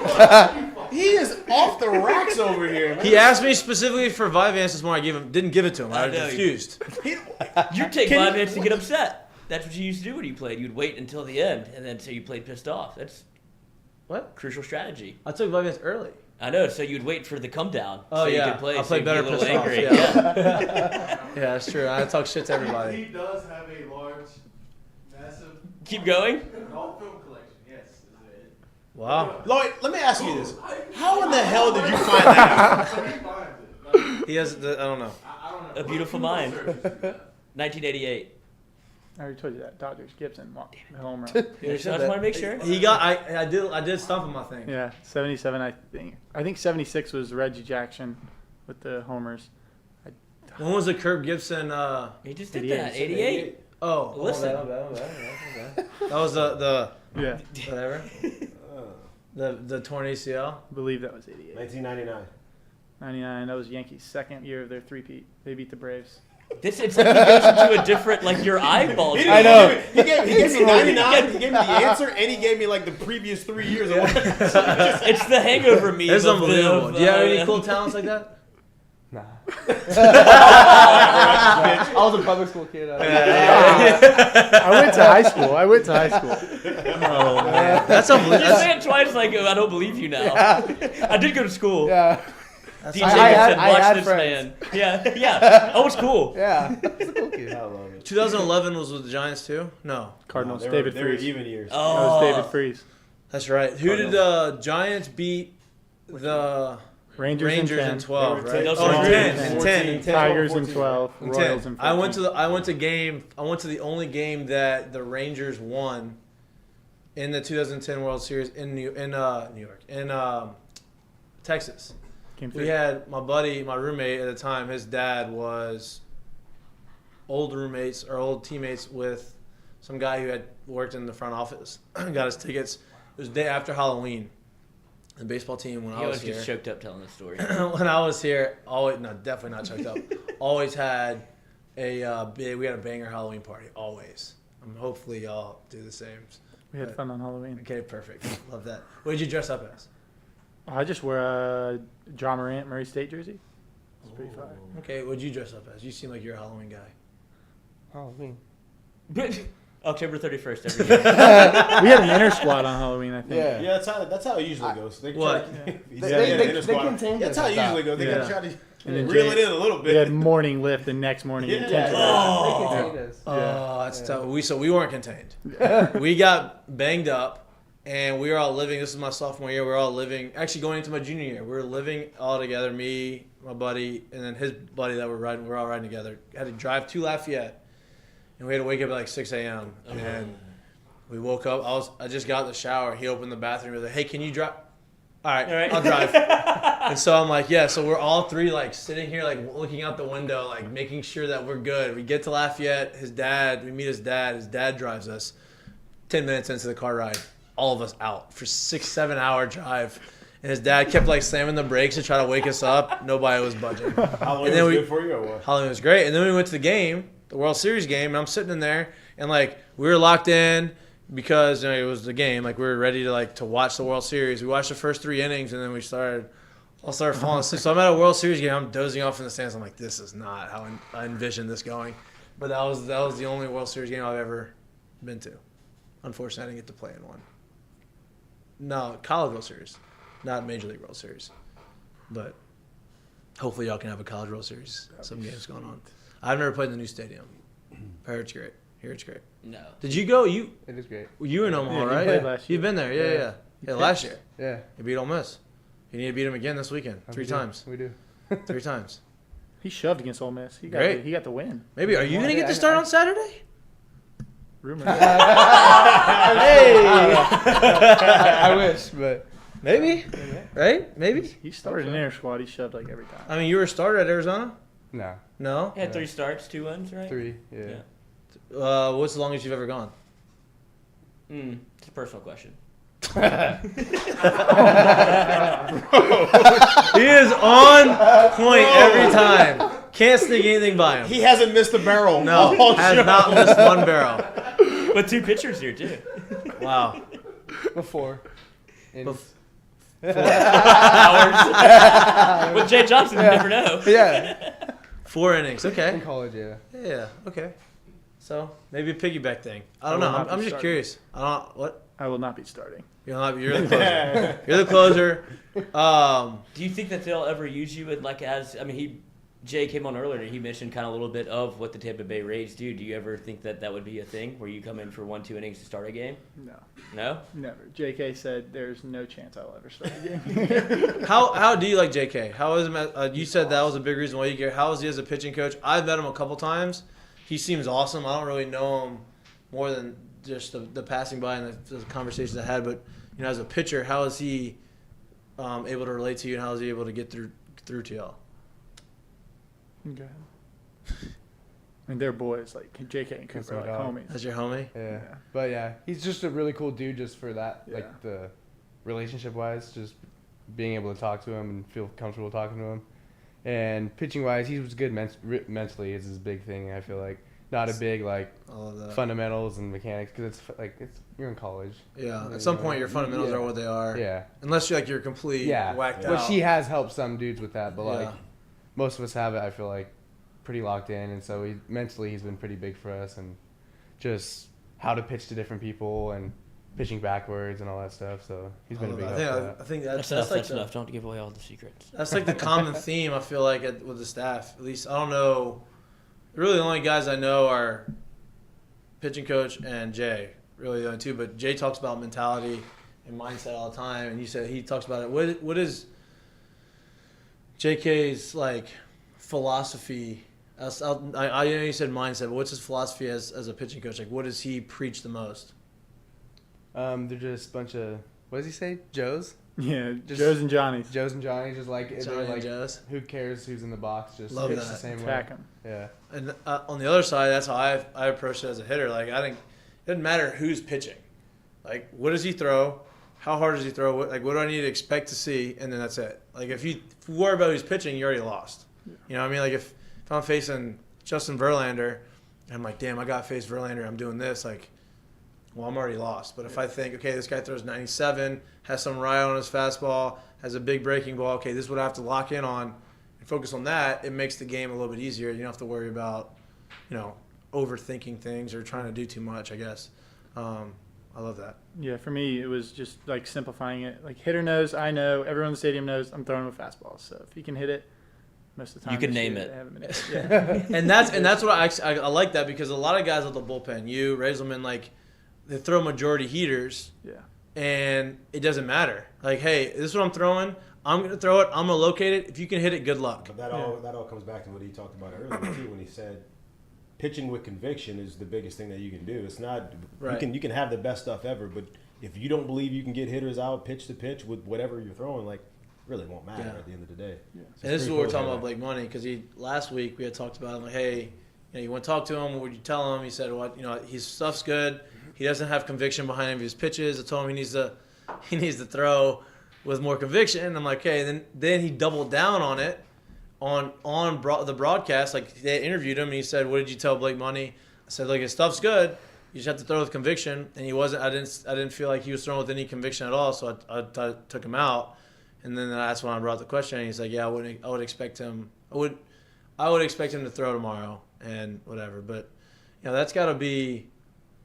At some point, you as a bullpen guys, you have to be like, all right, somebody on the weekend's got to give us some extended innings if you want to make that run deep into the postseason, right? And I think that some guys are stepping up, and what I've noticed or what I've seen in the past in postseasons, like Mikhail's been great, yeah, right? Like Mikhail has I'm proud of Mikhail. I'm happy for Mikhail because he's had some rough go of it. He's had some adversity in his life, and he's come out and he's balled out this year, and he's been needed because we don't have any other starter really that has taken those reins, and he's done it. But what I've noticed in the past is teams that make runs, you don't necessarily have to have 3 established guys through the entire year. but you have to have at least 2 good starters going into the postseason. And some teams make runs with guys coming out the last 3 weeks of the season, figuring it out. And hey, you got the Saturday start, you threw it really well. Okay, another Saturday start, threw it well. Tournament, well, okay, now you're rolling, and you got hot at the right time. And I feel like this rotation is kind of setting up that way. Like, somebody's going to step up in that Saturday rotation. He's going to throw this Saturday, and he's going to pitch really well, maybe go 5-6 innings. You're like, oh, shit.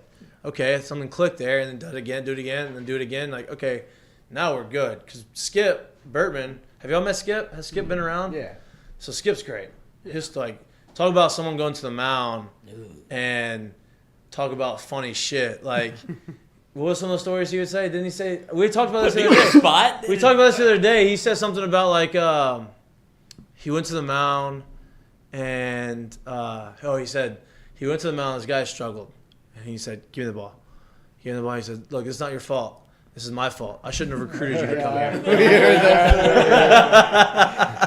Shouldn't have put you in here. You weren't ready for this." Like stuff like that, right? But Skip always used to say you need 2.5 starting pitchers to win the World Series. You need Friday, Saturday a guy who can take you, like you can lock in on. You need a half pitcher on Sunday who can get you 4 or 5 and let the bullpen offense take care of that, right? And because when you get the postseason, if you do things the way you're supposed to and you win, those 2 starters are going to be like, you're not going to need that 3rd starter really. In Omaha, you win the first 2, you get 3 days off. Yeah. So everybody continues to kind of like rotate in. Who do you think, if y'all had to pick right now, right? And obviously you don't know, who would you think, okay, this guy, I can see this guy figuring it out and stepping up and being that Saturday guy? Riley Cooper. Yeah. I agree. Yeah.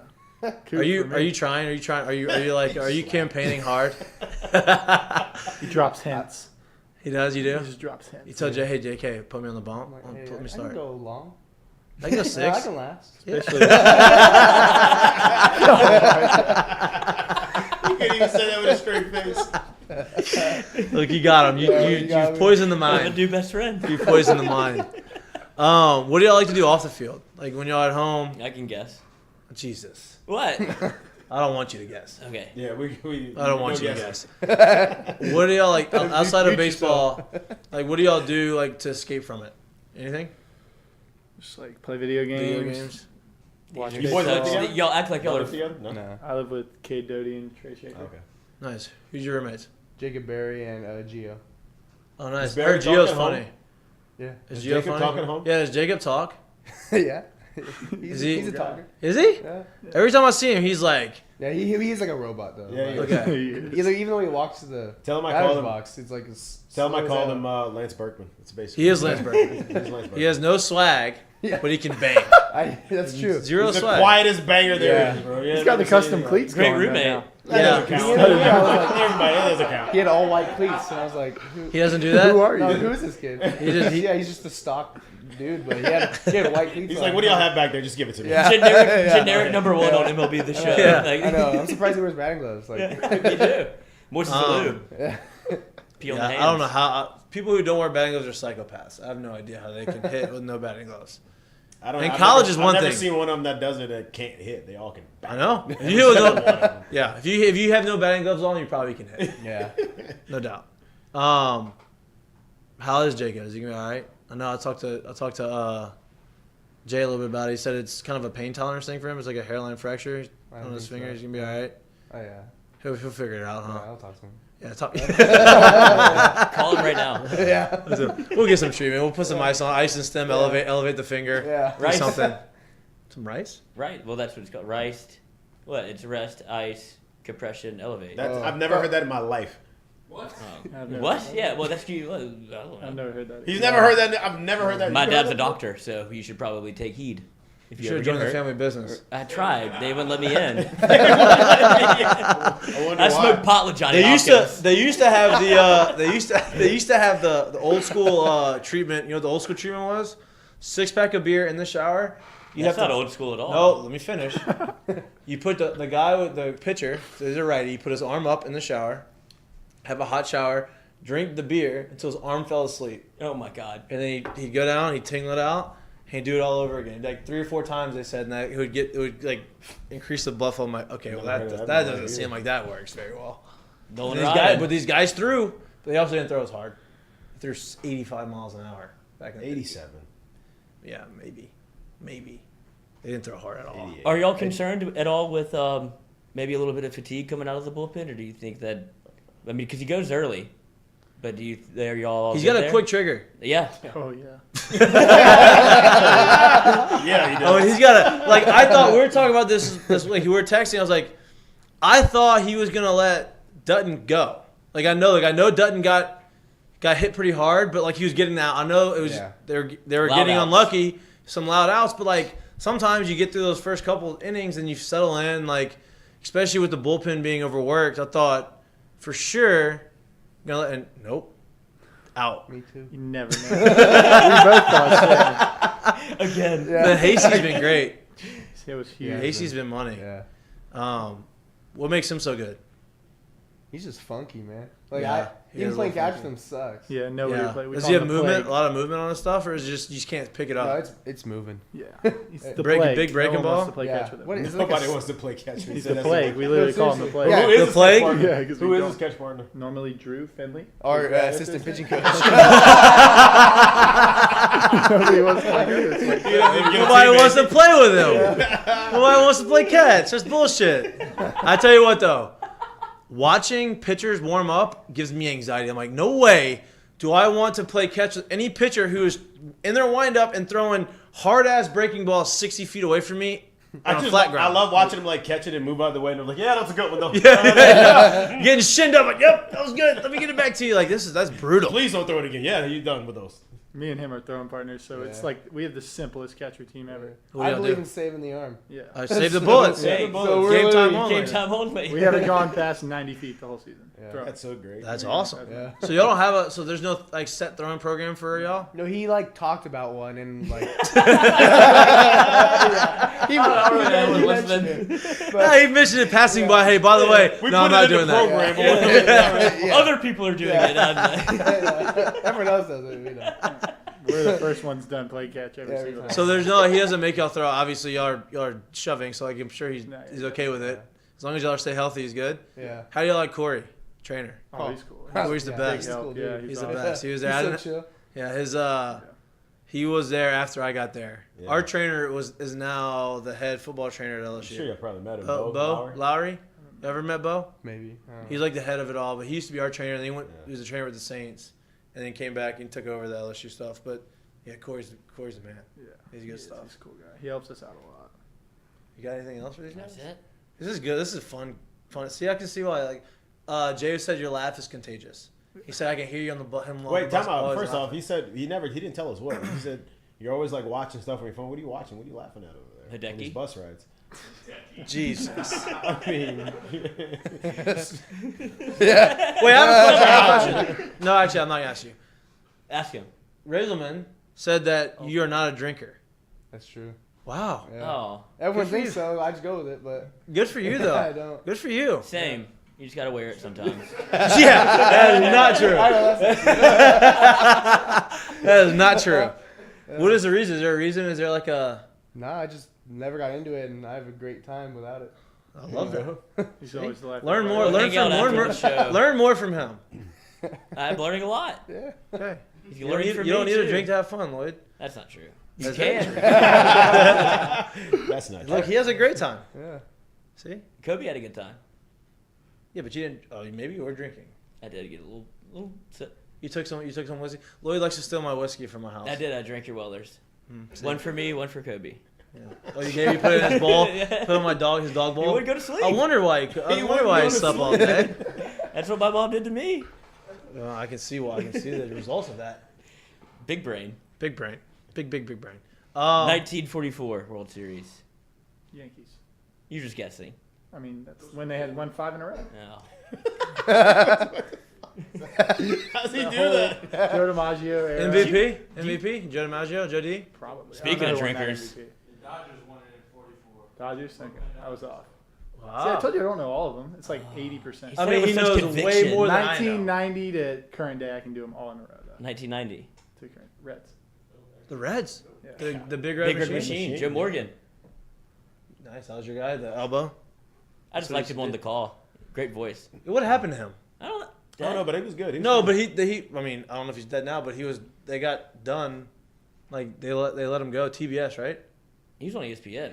No, he was on ESPN. Oh, okay. He was like the beginning of like the ESPN like midweek broadcast, I think. Mm-hmm. Who did the TBS stuff? That was Chip Carey. He was on WGN with the Cubs, and then he got Harry Carey. Oh, if the moon were made of spare ribs, would you eat them? I know I would. It's a deep blast to left field. They don't even know who Harry Carey is. I know Harry Carey. Okay. I know. Big glasses. Yeah. Drinker. All right, I'm letting these guys go. We kept them long enough. This is great. This is fun. Yeah. Come back anytime y'all want. That's fine. I mean, when y'all keep listen. I'm not just saying this. Ever since Jay Johnson has come on here, and ever since y'all have come on, the team players have come on the show, y'all have gotten hot. That's all I'm saying. So you were one of the OGs. You and Razelman were like the first two OGs on the show. Everyone else kept big leaguing the fuck out of me. We always have class 10:30. You didn't ask me though. So. No, I didn't. I did not. But the only reason, big league to me. the reason, the only reason I stopped asking is because they said, "Hey, this is a bad time." Like the time, the 11 to 1's a bad time. I'm like, okay, well Mondays I feel like you are off, and then I forgot about Sports school. and Society, 11 to 1. Yeah, I forgot about school. But now, D. Jacobson. what's that? Does she? I don't know. I have a bone to pick. She with does? D. Yes. D watches the show. Let's go. Let's go. Look at me now, D. You tried to fail me. You couldn't do it. I like Why I D. I had can't no come problem in. with D. We have a bone to pick. We all have her class, so if we come in, she's gonna see us on here. Well, tell her that you're doing this for. Tell her she This can is like come too. It's a project. Yeah. Bring her on. Ask her about extra credit and see what she says. It's not a bad idea. Well, you weren't an athlete, that's why she didn't like you. I know that. They clustered everybody, put all the athletes together.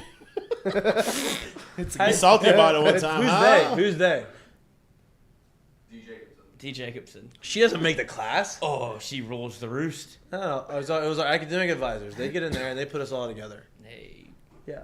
Who is y'all's They academic tried advisor? to make me fail. I prevailed. Oh yeah, Taylor Dennehy. She's pretty good. She does her job. Okay. Hell That's all, yes. that's all you need. asked for. That's all you need just to do your job. Our academic advisor was great. I used to call last Check story accounts? before I go. Huh? Check accounts? No comment. Nice. I called the Saints won the Super Bowl in 2009. This is my freshman year, and we went to New Orleans to watch the Super Bowl, and they won it. And I called my academic advisor, and this was my freshman year. I said, "Hey, Becca, just let you know, like I'm not coming to school tomorrow. Like I'll miss class. So if there's class checkers, Becca was great. like I'm not there." She says, "All right, I got y'all covered. No class checkers for any of our classes for the next day." She took care Becca of was us. great. Hey, she was. But now listen, if you fuck up, she'll let you know it. But like we got that, it was a nice mutual respect. She was great. I'm sure y'all's academic advisor is just as good. Okay, no comment. Very good. Unless it's a D. Then She's she's not. great. She's a teacher. I know what she is. She has some deep root issues right there for you. Oh, there's a dent in my car still. Punched it. Is that from D though? I think that's probably from some other things. No. No. Okay. She wouldn't take my extra credit work. She said I printed it out in class, but there's no printer in there. And so I tried to turn it in after class. Like, you could have just done this. I was like, no. How is that possible? It's in my hand. I just was respectful. Because you Went seem to like the you were end very class. Boy, calm. I You did seem the like you were very exact same calm and thing in there. reasonable. She said, "Oh, this is great." I bet she did, Jared Mitchell. All right, I'm gonna let the boys out of here. Thank y'all so much for coming. Thank you. We're gonna take a little bit of a break, get y'all out of here. Like I said, anytime y'all come back on. Y'all win series, y'all keep coming on. We'll have fun, laugh. It's just so it is. Just a fun conversation with the boys. You're watching Mik'dUp, brought to you by Sterling Automotive. There's E-Place.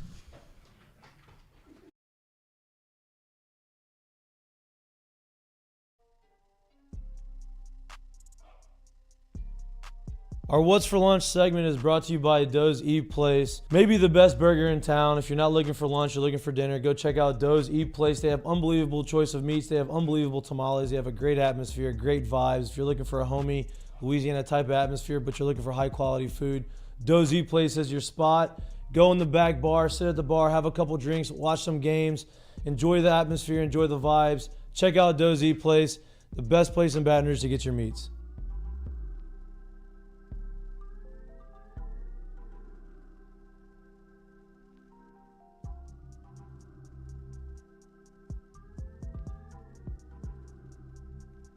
Hey y'all, it's Mikey from Mik'dUp. I want to talk a little bit about my friends down at Sterling Automotive in Lafayette. They're locally owned and operated for over 25 years. They have 13 locations, 4 in Opelousas, 5 in Lafayette, 1 in Broussard, 2 in Jennings, 1 in Crowley. They sell any type of car you could possibly find: Buicks, GMC, Ford, Lincoln, Chrysler, Dodge, Jeep, Ram, Hyundai, Genesis, and Kia, along with 5 pre-owned locations. They have over 1,500 cars in inventory on site. Unbelievable service, unbelievable people. If you're like me and you're on the go, they can sell and they can ship you cars up to 200 miles. Unbelievably convenient. Again, my friends down at Sterling Automotive in Lafayette, go to their website at saveatsterling.com. Awesome people, go check them out.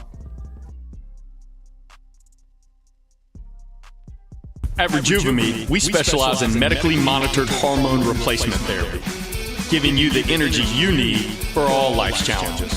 We can help get your day started. 1, 2, 1, 2. We can help with those long work days, and we can even make your nights longer. Rejuvenate. Let us be your age-defying clinic. Restore me, refuel me, rejuvenate.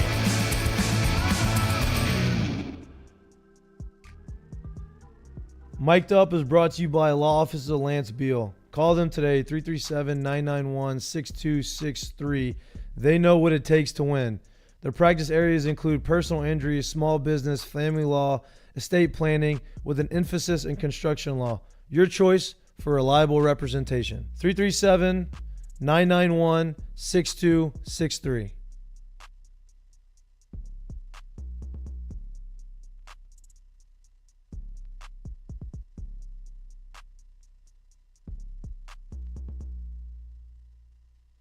Welcome back to Mik'dUp, brought to you by Sterling Automotive.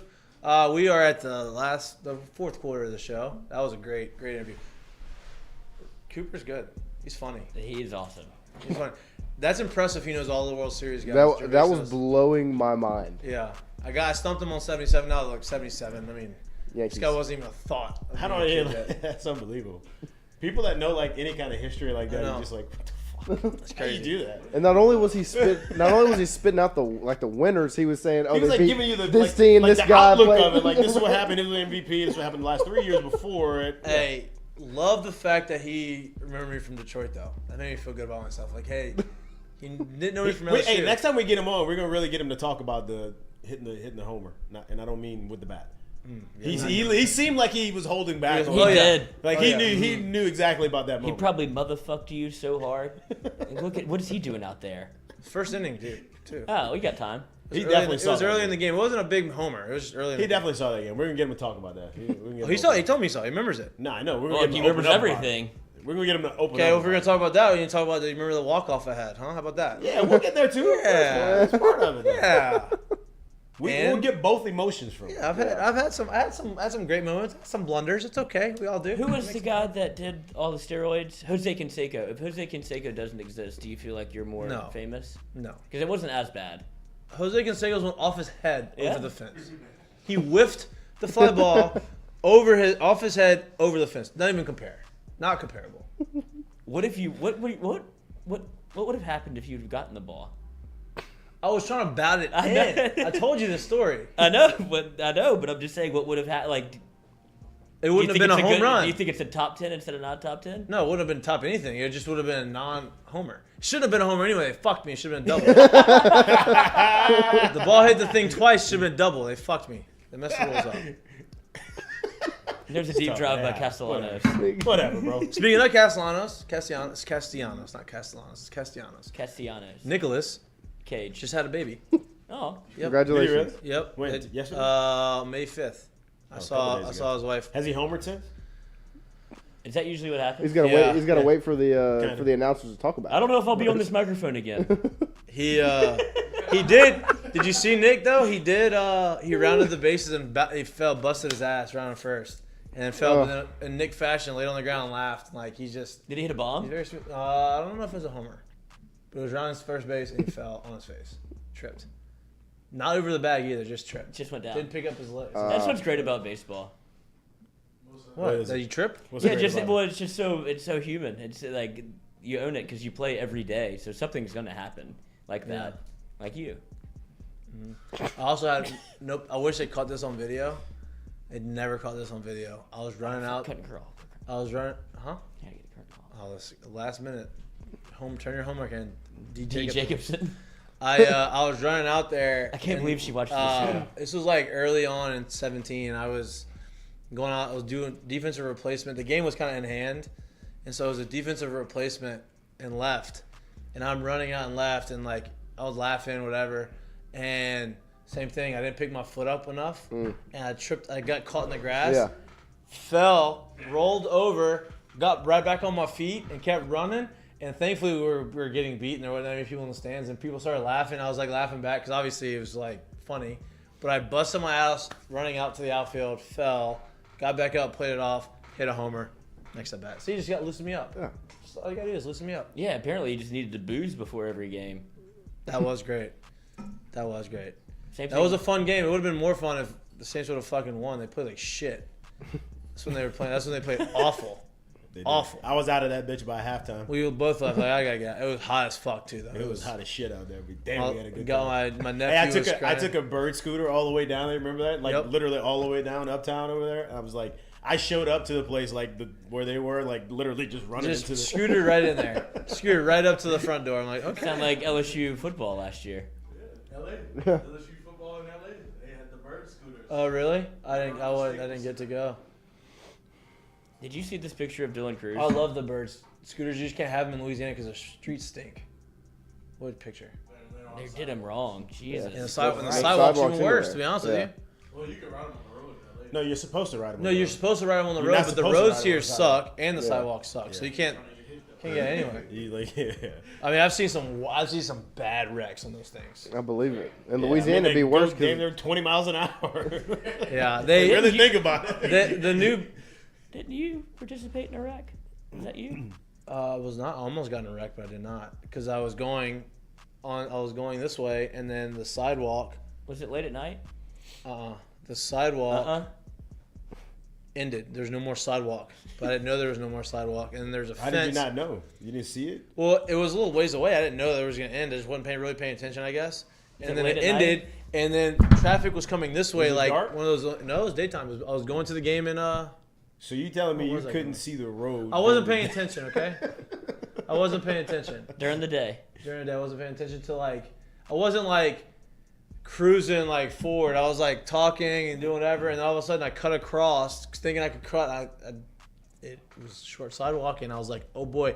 So I had to get up out of there, and then I had to cut back across, and You almost ate shit? it was Nashville. It was in Nashville. That's where it Did you was. actually fall? No, I didn't fall because I'm athletic. And I got in there, so I'm going. I jumped off of it, ran for a couple steps, got the scooter back on, and never missed a beat. And then the car that almost hit me honked, and he ended up being in the club. And he's like, "Bro, one, I thought you were gonna die, and two, that was very impressive that you kept your feet." It's like I appreciate that. I appreciate I had the respect on that reminds me, just like literally a short story. This is like middle of COVID, so like nobody's anywhere, right? I'm getting into this bike riding thing, bro. I'm riding a bike and I'm over there by the rec center. This is so stupid of me. I'm riding, bro, and I'm like, I got a good pace going. I got headphones on and everything. And You're I'm riding like, a bike? Yeah. And I'm on a bike, and I'm on the road, and I realize I'm like, well, it's kind of bumpy right here. You know what? Let me just get on the sidewalk right here. I get on the sidewalk right in front of the rec center, and as I'm going like towards campus, like not off of campus, basically. So like I'm on the sidewalk, and I'm thinking to myself like, oh man, I'm coming to the end of the building, and I'm thinking, man, this would be really bad if someone's gonna be walking on this side coming from the building. So you know what? Let me just kind of like get over here and let me move. I make a move and I look up, not realizing that like right at the end of that, the pavement dropped. And it's like this big of a thing. So it wasn't even like a little ramp at all. And I'm like looking over here and I hit this thing. I literally went over the front handlebars. Oh no! Tumble, bikes. I'm like, oh shit. You get up, you look around. I didn't get up to look around. I stayed on the ground. I'm like, Am I alive? no one's here. Were you okay? I look at my hands. I'm like, ooh, these are banged up. I got a little skid mark on my knee, but we're going to get back on this bike and finish this Was ride. the bike Is it okay? supposed to Yeah, St. the bike's Patrick's fine. Day? Huh? What? No. No, that was a different day. That was a different spill. What? Show me this picture. Oh, yeah. I have it pulled up. Hold on 1 second. I did the cool way. Look at how wrong could they do this guy? Dylan Cruz's we could've face got does not look like that. They kind of fucked in there. That is an unfortunate. That's not it right So there. unfortunate. When did he? That's not a real picture. That They had can't someone be him. edited that. No, it's not. That's like it's supposed to be like animated. He Someone has like a edited he has that. he has a circle It chin. looks like somebody did a filter on him. He looks like he. He I'm needs like, the you cool know what? skull. That's not it. That ain't it. Hey, when is your next appointment? It's in May. It's May right now. It's May right now. I know. It's May That's why I'm night. asking you. That's why I'm asking you. Oh, soon? May 9th. Hey, we got some stuff cooking Oh though. shit, that's today. We got some stuff cooking. Just yeah. We got the Mik'dUp show's got some stuff cooking. We Little salad. you smell it? Yeah. You smell what's cooking? You don't Never really smell heard. what's cooking. Hopefully, we served a dish that's cooking soon. We'll let everybody know. But it's good stuff. There'll be some changes, but good changes. Salad. What about salad? I'm probably gonna have a salad today. What's for lunch? Brought to you by Tennessee Place. Yeah, I know, but are we doing what's for lunch right now? We Or are we can. gonna do a curtain call first? Yeah, you're supposed to look for your curtain call. Talk You about- have a curtain call. You put it on here. What did I put? My brain, dude. Oh, your hero. Your guy. I love. He is my friend. I know. Big leaguer. He's in AAA. I thought he's in the big leagues. He's in AAA. No. It'd be one-time big leaguer. He was in the playoff bubble. Playoff bubble, big leaguer. Shout out. Curtain call. Curtain call Kramer Robertson. for hitting a homer. For hitting a This home. is a cop-out curtain call by this guy. Congratulations, Kramer. I'm happy you hit a homer. Wait. This is just a regular homer. Yeah. That's your curtain call. Solo shot. I don't mean anything to Kramer. Yeah, that's great. It's gonna get him back to the show. My curtain call is for Rich Strike, 80-1 odds to win the Derby. beer? Hooray beer. Rich Strike. Rich Strike. The name. He is now rich. The owners, everyone, they got him for $30,000. He was an alternate in the Kentucky Derby. Was able to get in last minute ad. Who did Makes it. Can you not do this while I'm in my curtain call, sorry. please? Yeah, Jesus. you're right. Jesus. My bad. Bad production. Does that. Not that. Does it, wins. Now they are really rich and selling their sperm that you love me talking about so much. The vials. For a lot, The the vials vials. of sperm. I mean, don't you? Isn't that what it Right, is? yeah. You're selling vials. I mean, I guess that may horse not be. was horned up after the race. Did you see him? Yeah, he was jacked up. He was. Hey, not everyone at once, fellas. Like, come on. She didn't even. I wonder what his odds are to win the Preakness. Well, I was gonna say. I mean, apparently there's a bunch of people in the chat this morning that know a lot about horse racing. Like, of course he I has. told you I don't know. He has to run, but I was like, why wouldn't you go out on top? You have to run. I knew that. Why? Why would you not? You want me to text you again? Nope. That did feel very weird. 5-1. He's 5-1. 5 to 5-1. 1. He's still not the favorite He's though. still in third. Yeah, he's a You third. can't sneak up on anybody anymore. Epicenter 5-2, Zandon 7-2, Rich Strike. Oh, they're not gonna get 5-1. the It's gambling. epicenter. They're not getting fucked again. There should be. Yeah. Smile happy. That's a Louisiana. That's a Louisiana jockey. What'd How you do you know say? that? Lafayette jockey. How do you know? Because I looked him up before that. Cause someone said there's two Lafayette jockeys, Acadiana area jockeys. What's the other one? It was Smile Happy, and it His was. name is Smile Happy. That's a horse is, and the other one was I forget Biz something. It was like BIZ. I forget exactly what it was, but he's not in this one. There's one in the Hall of Fame too that's from Lafayette. There's a lot of very good jockeys that come from Lafayette area. Yeah. Yeah, we're all small. I mean, I not don't know, everyone, but everyone of these. But it's like jockeys are. just French backgrounds there, and like they have a ton of like Louisiana is known for like their jockeys apparently. Well, Rich big jockey stuff. Epicenter is Louisiana, won the Louisiana Derby. I don't know if it's the actual Louisiana horse, but won the Derby. Blackham Coliseum. Blackham Coliseum. No, that's the name of the Coliseum. Oh, The one by UL, right? Like, yeah. That used to be their basketball arena. Yeah. Yeah, Blackham. like Great. LSU. Nighttown. Thing is- Yeah, thing is- yep. You got a curtain call? My curtain call goes to every. What's on TV right now? No. Every media outlet that called out the Rangers manager yesterday when he tried to blast. Dude, what is he doing? When he tried to blast the Gleyber Torres for hitting the Yeah. homer there and saying it would only be a homer there when it was literally like 26 a homer, out of 30 parks. 26 out of 30 parks. He was about 106 miles an hour off And the then the bat. next day they hit balls that were literally barely snuck over and they, whatever. Come on, Chris. Just take the L. Go on What's to his the name? next Chris game. what? Chris Woodward? Woodward. Yeah. Woodward. Not related to Scott? I don't Not- think. I hope Hope not. not. Yeah. I don't know, but like, I didn't watch it, but like I looked at the numbers, like 106 miles an hour off the bat. That ball's crushed. Coach, it was 370 feet to straightaway. Like, that's getting out of almost every Yeah. park right there. What are we What talking parks are they not getting out of right there? Oakland. Maybe That was it? Boston? Maybe Boston? Maybe Oh, Boston. off the wall. Maybe Well, Boston. because they have the big horseshoe there. Because So Boston direct like straightaway right field in Boston's it's a 380. poke. Yeah, it's a Oh poke. yeah. Yeah, I but it know, wasn't but down the that's- line though. If It you hit wasn't a ball the down the line. It was pesky straight ball, away that's a right hard. It's hard to get it. Like that's like a foul ball basically. there. You know. Yeah, maybe Boston. I did see Justin Upton hit the greatest grand slam of all time. He was late on a fastball, fouled it off. I thought it was gonna be a foul ball, and it hit the pesky pole because it was tailing foul and it was a grand slam. It's like, oh my god. He's running around the bases laughing. I can't believe this happened. But yeah, pesky pole's like 2 something, but it's directly Yeah. straight right's 280. I mean 380, and then Well, they have the jagged kind of like and then situation. maybe the Giants. Maybe Oakland too, just because of the height Yeah, of that maybe wall. Oakland. Maybe big, Oakland. And then Minute Maid's 3. Minute Maid? It wouldn't have gone out in Minute Maid. Because the big wall. I'm just looking at their right. Minute Maid didn't have a big one, right? No, Well, they that's got a in the short, left. it's a pretty short wall there. 380. Or no. Yeah, I think that goes out. That has to get That out. has of to Minute get Maid. out in Minute Maid. So wait, right? Oakland, No. Boston, It was Arizona probably. No, it gets out in Arizona. everything gets out of. Yeah. Oh, maybe Pittsburgh because they have the Roberto Clemente yeah. wall. Pittsburgh was one. Yeah. Pittsburgh, go. yeah. Look I'm how. not looking at that. I'm just looking at the top 5. Because do you know how tall the wall is in right And where? in 20 Pittsburgh? feet, 25 feet. It's 21 feet for Roberto Clemente. Got it. Oh wow, that's a nice. I didn't know that. Nice. We'll ask who's Paulie it? G next, the wizard. Yeah, he would have known that. I don't know if you have the Rangers' new park. They've done like pretty much every spot. Like it's like 336. It's like it's crazy numbers, and it's because of like they all like it all means Oh, something. means something? Yeah. something like that. It's like the street signs in Tigerland. yeah. They're all former players.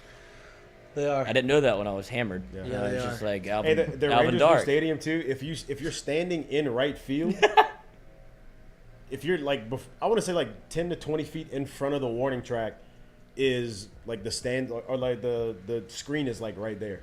So basically, like a homer, if technically speaking, like if it's hit high enough and hard enough, it could actually hit that. Who before gives it a actually shit? It's goes out. gone. Well, they'll give you a homer for that. What do you mean too high? What do you mean too high? It's too high. Too high. What do you mean too Too high? high. Okay, I'm hungry. What? What's for is lunch? For Which lunch. is brought to you by where? Doze. Dose. Eat. Place. Dose. So Doze. we've reached your Doze. favorite. Do- We've reached Doze. your favorite time Doze. again, Lloyd. Yeah. We've done it. We're not gonna do Dose. We did Dose last week. I know it's delicious. It was delicious. It was delicious. All right, so we go 3, 2, 1. Don't even start the countdown until I'm done. And then- 3, 2. I'm not saying anything. Okay. I'm not saying anything. Ramadan. No It's over. lunch. Is it over? Yeah. Yes. It's over. Into the Just in May. time. Just in time, Just time the for Nets not- Kyrie to get not out of the be playing playoffs. anymore. Okay, ready? 3, 2, 1. 1. Romans. Let's go! That's 2 for 2. You said I couldn't predict your brain. You can't. Man, What you did I know say? I'm gonna be able to do What it. did I say? Shit came out way after. Okay. That's the show. He tried it. Oh, we're in the OT. It's over. Show's over. Thanks for watching. Thanks for listening. You can catch us live. on Say it then. YouTube, Spotify, Facebook, Apple TV. Not on Facebook. Not on See, Facebook. you messed that up. Oh my god. You messed that one up. We're going to start Twitter streaming today. live on Twitter. I think I figured out how to stream on Twitter. I know you told me that. I thought we were gonna do it today. No, it's a big process, but I think we're going to start doing that. Let's Trust do the it. process. Trust the process. Trust the process. Speaking of, any gambling picks for the people? Or are you going to have to wait to live bet? to No, I keep told up you with my Mikey? gambling picks. I got Boston at Milwaukee. I'm taking Milwaukee -1. Memphis at Golden State. I'm taking Golden State -10.5. It's climbed. Oof. It was 9. 10.5, huh? Well, Ja's not. I playing. know he's out. Yeah. But they only lost. But they're also they've only lost 3 or 4 games. Yeah, they only without lost Is Dylan couple Brooks a games dirty without Ja player? in the season. Yeah, but they haven't played. It's Was not that a dirty playoffs. play? Still. On Ja? On Ja? No. It's That's a live. Not, that's not where his knee got injured. It's a live. It's a That lot of didn't live hurt. betting that I'm gonna be doing. Of course. Of course. No, that wasn't a dirty play. Yeah, Jordan Poole Hey. plays not where he hurt his knee. Okay. There- That was the there's one that no- was on Twitter. Right. Well, John Morant put it out. Said that this is a dirty play, blah, blah, blah. But Ja put it out? Yeah. Why is he doing deleted that? it. He's making himself kind of unlikable. That's what I was telling I you. the other know. day. And I was hoping it wouldn't come true, but you were right. Well, so he took his thought. You stole his thought. No, I was going to give him credit. You stole my joke. Yeah, he did. It's not a joke. It's serious. It's serious business. But yeah. All One right. great rock show can change the world. Like us. Hey, our YouTube's been cooking. Good job, boys. People, thank y'all for paying attention. Y'all as in the fans and the viewers. Thank y'all for subscribing. The more subscribers, the better we can do, the more fun we can get. But subscribe. We're live 11 to 1 Mondays and Wednesdays, and 4:30 to 6 on Fridays from Earl's. What a voicemail. My transcription got it so wrong. This is awesome. This is Healthy Blow calling for Boyd. Sounds like it's the police. Healthy Blow. Uh-huh. Amber Heard. Oof. We're on all podcasts, Spotify and Apple. You're watching Mik'dUp, brought to you by Sterling Automotive. We will see you on Wednesday. Peace. Boom.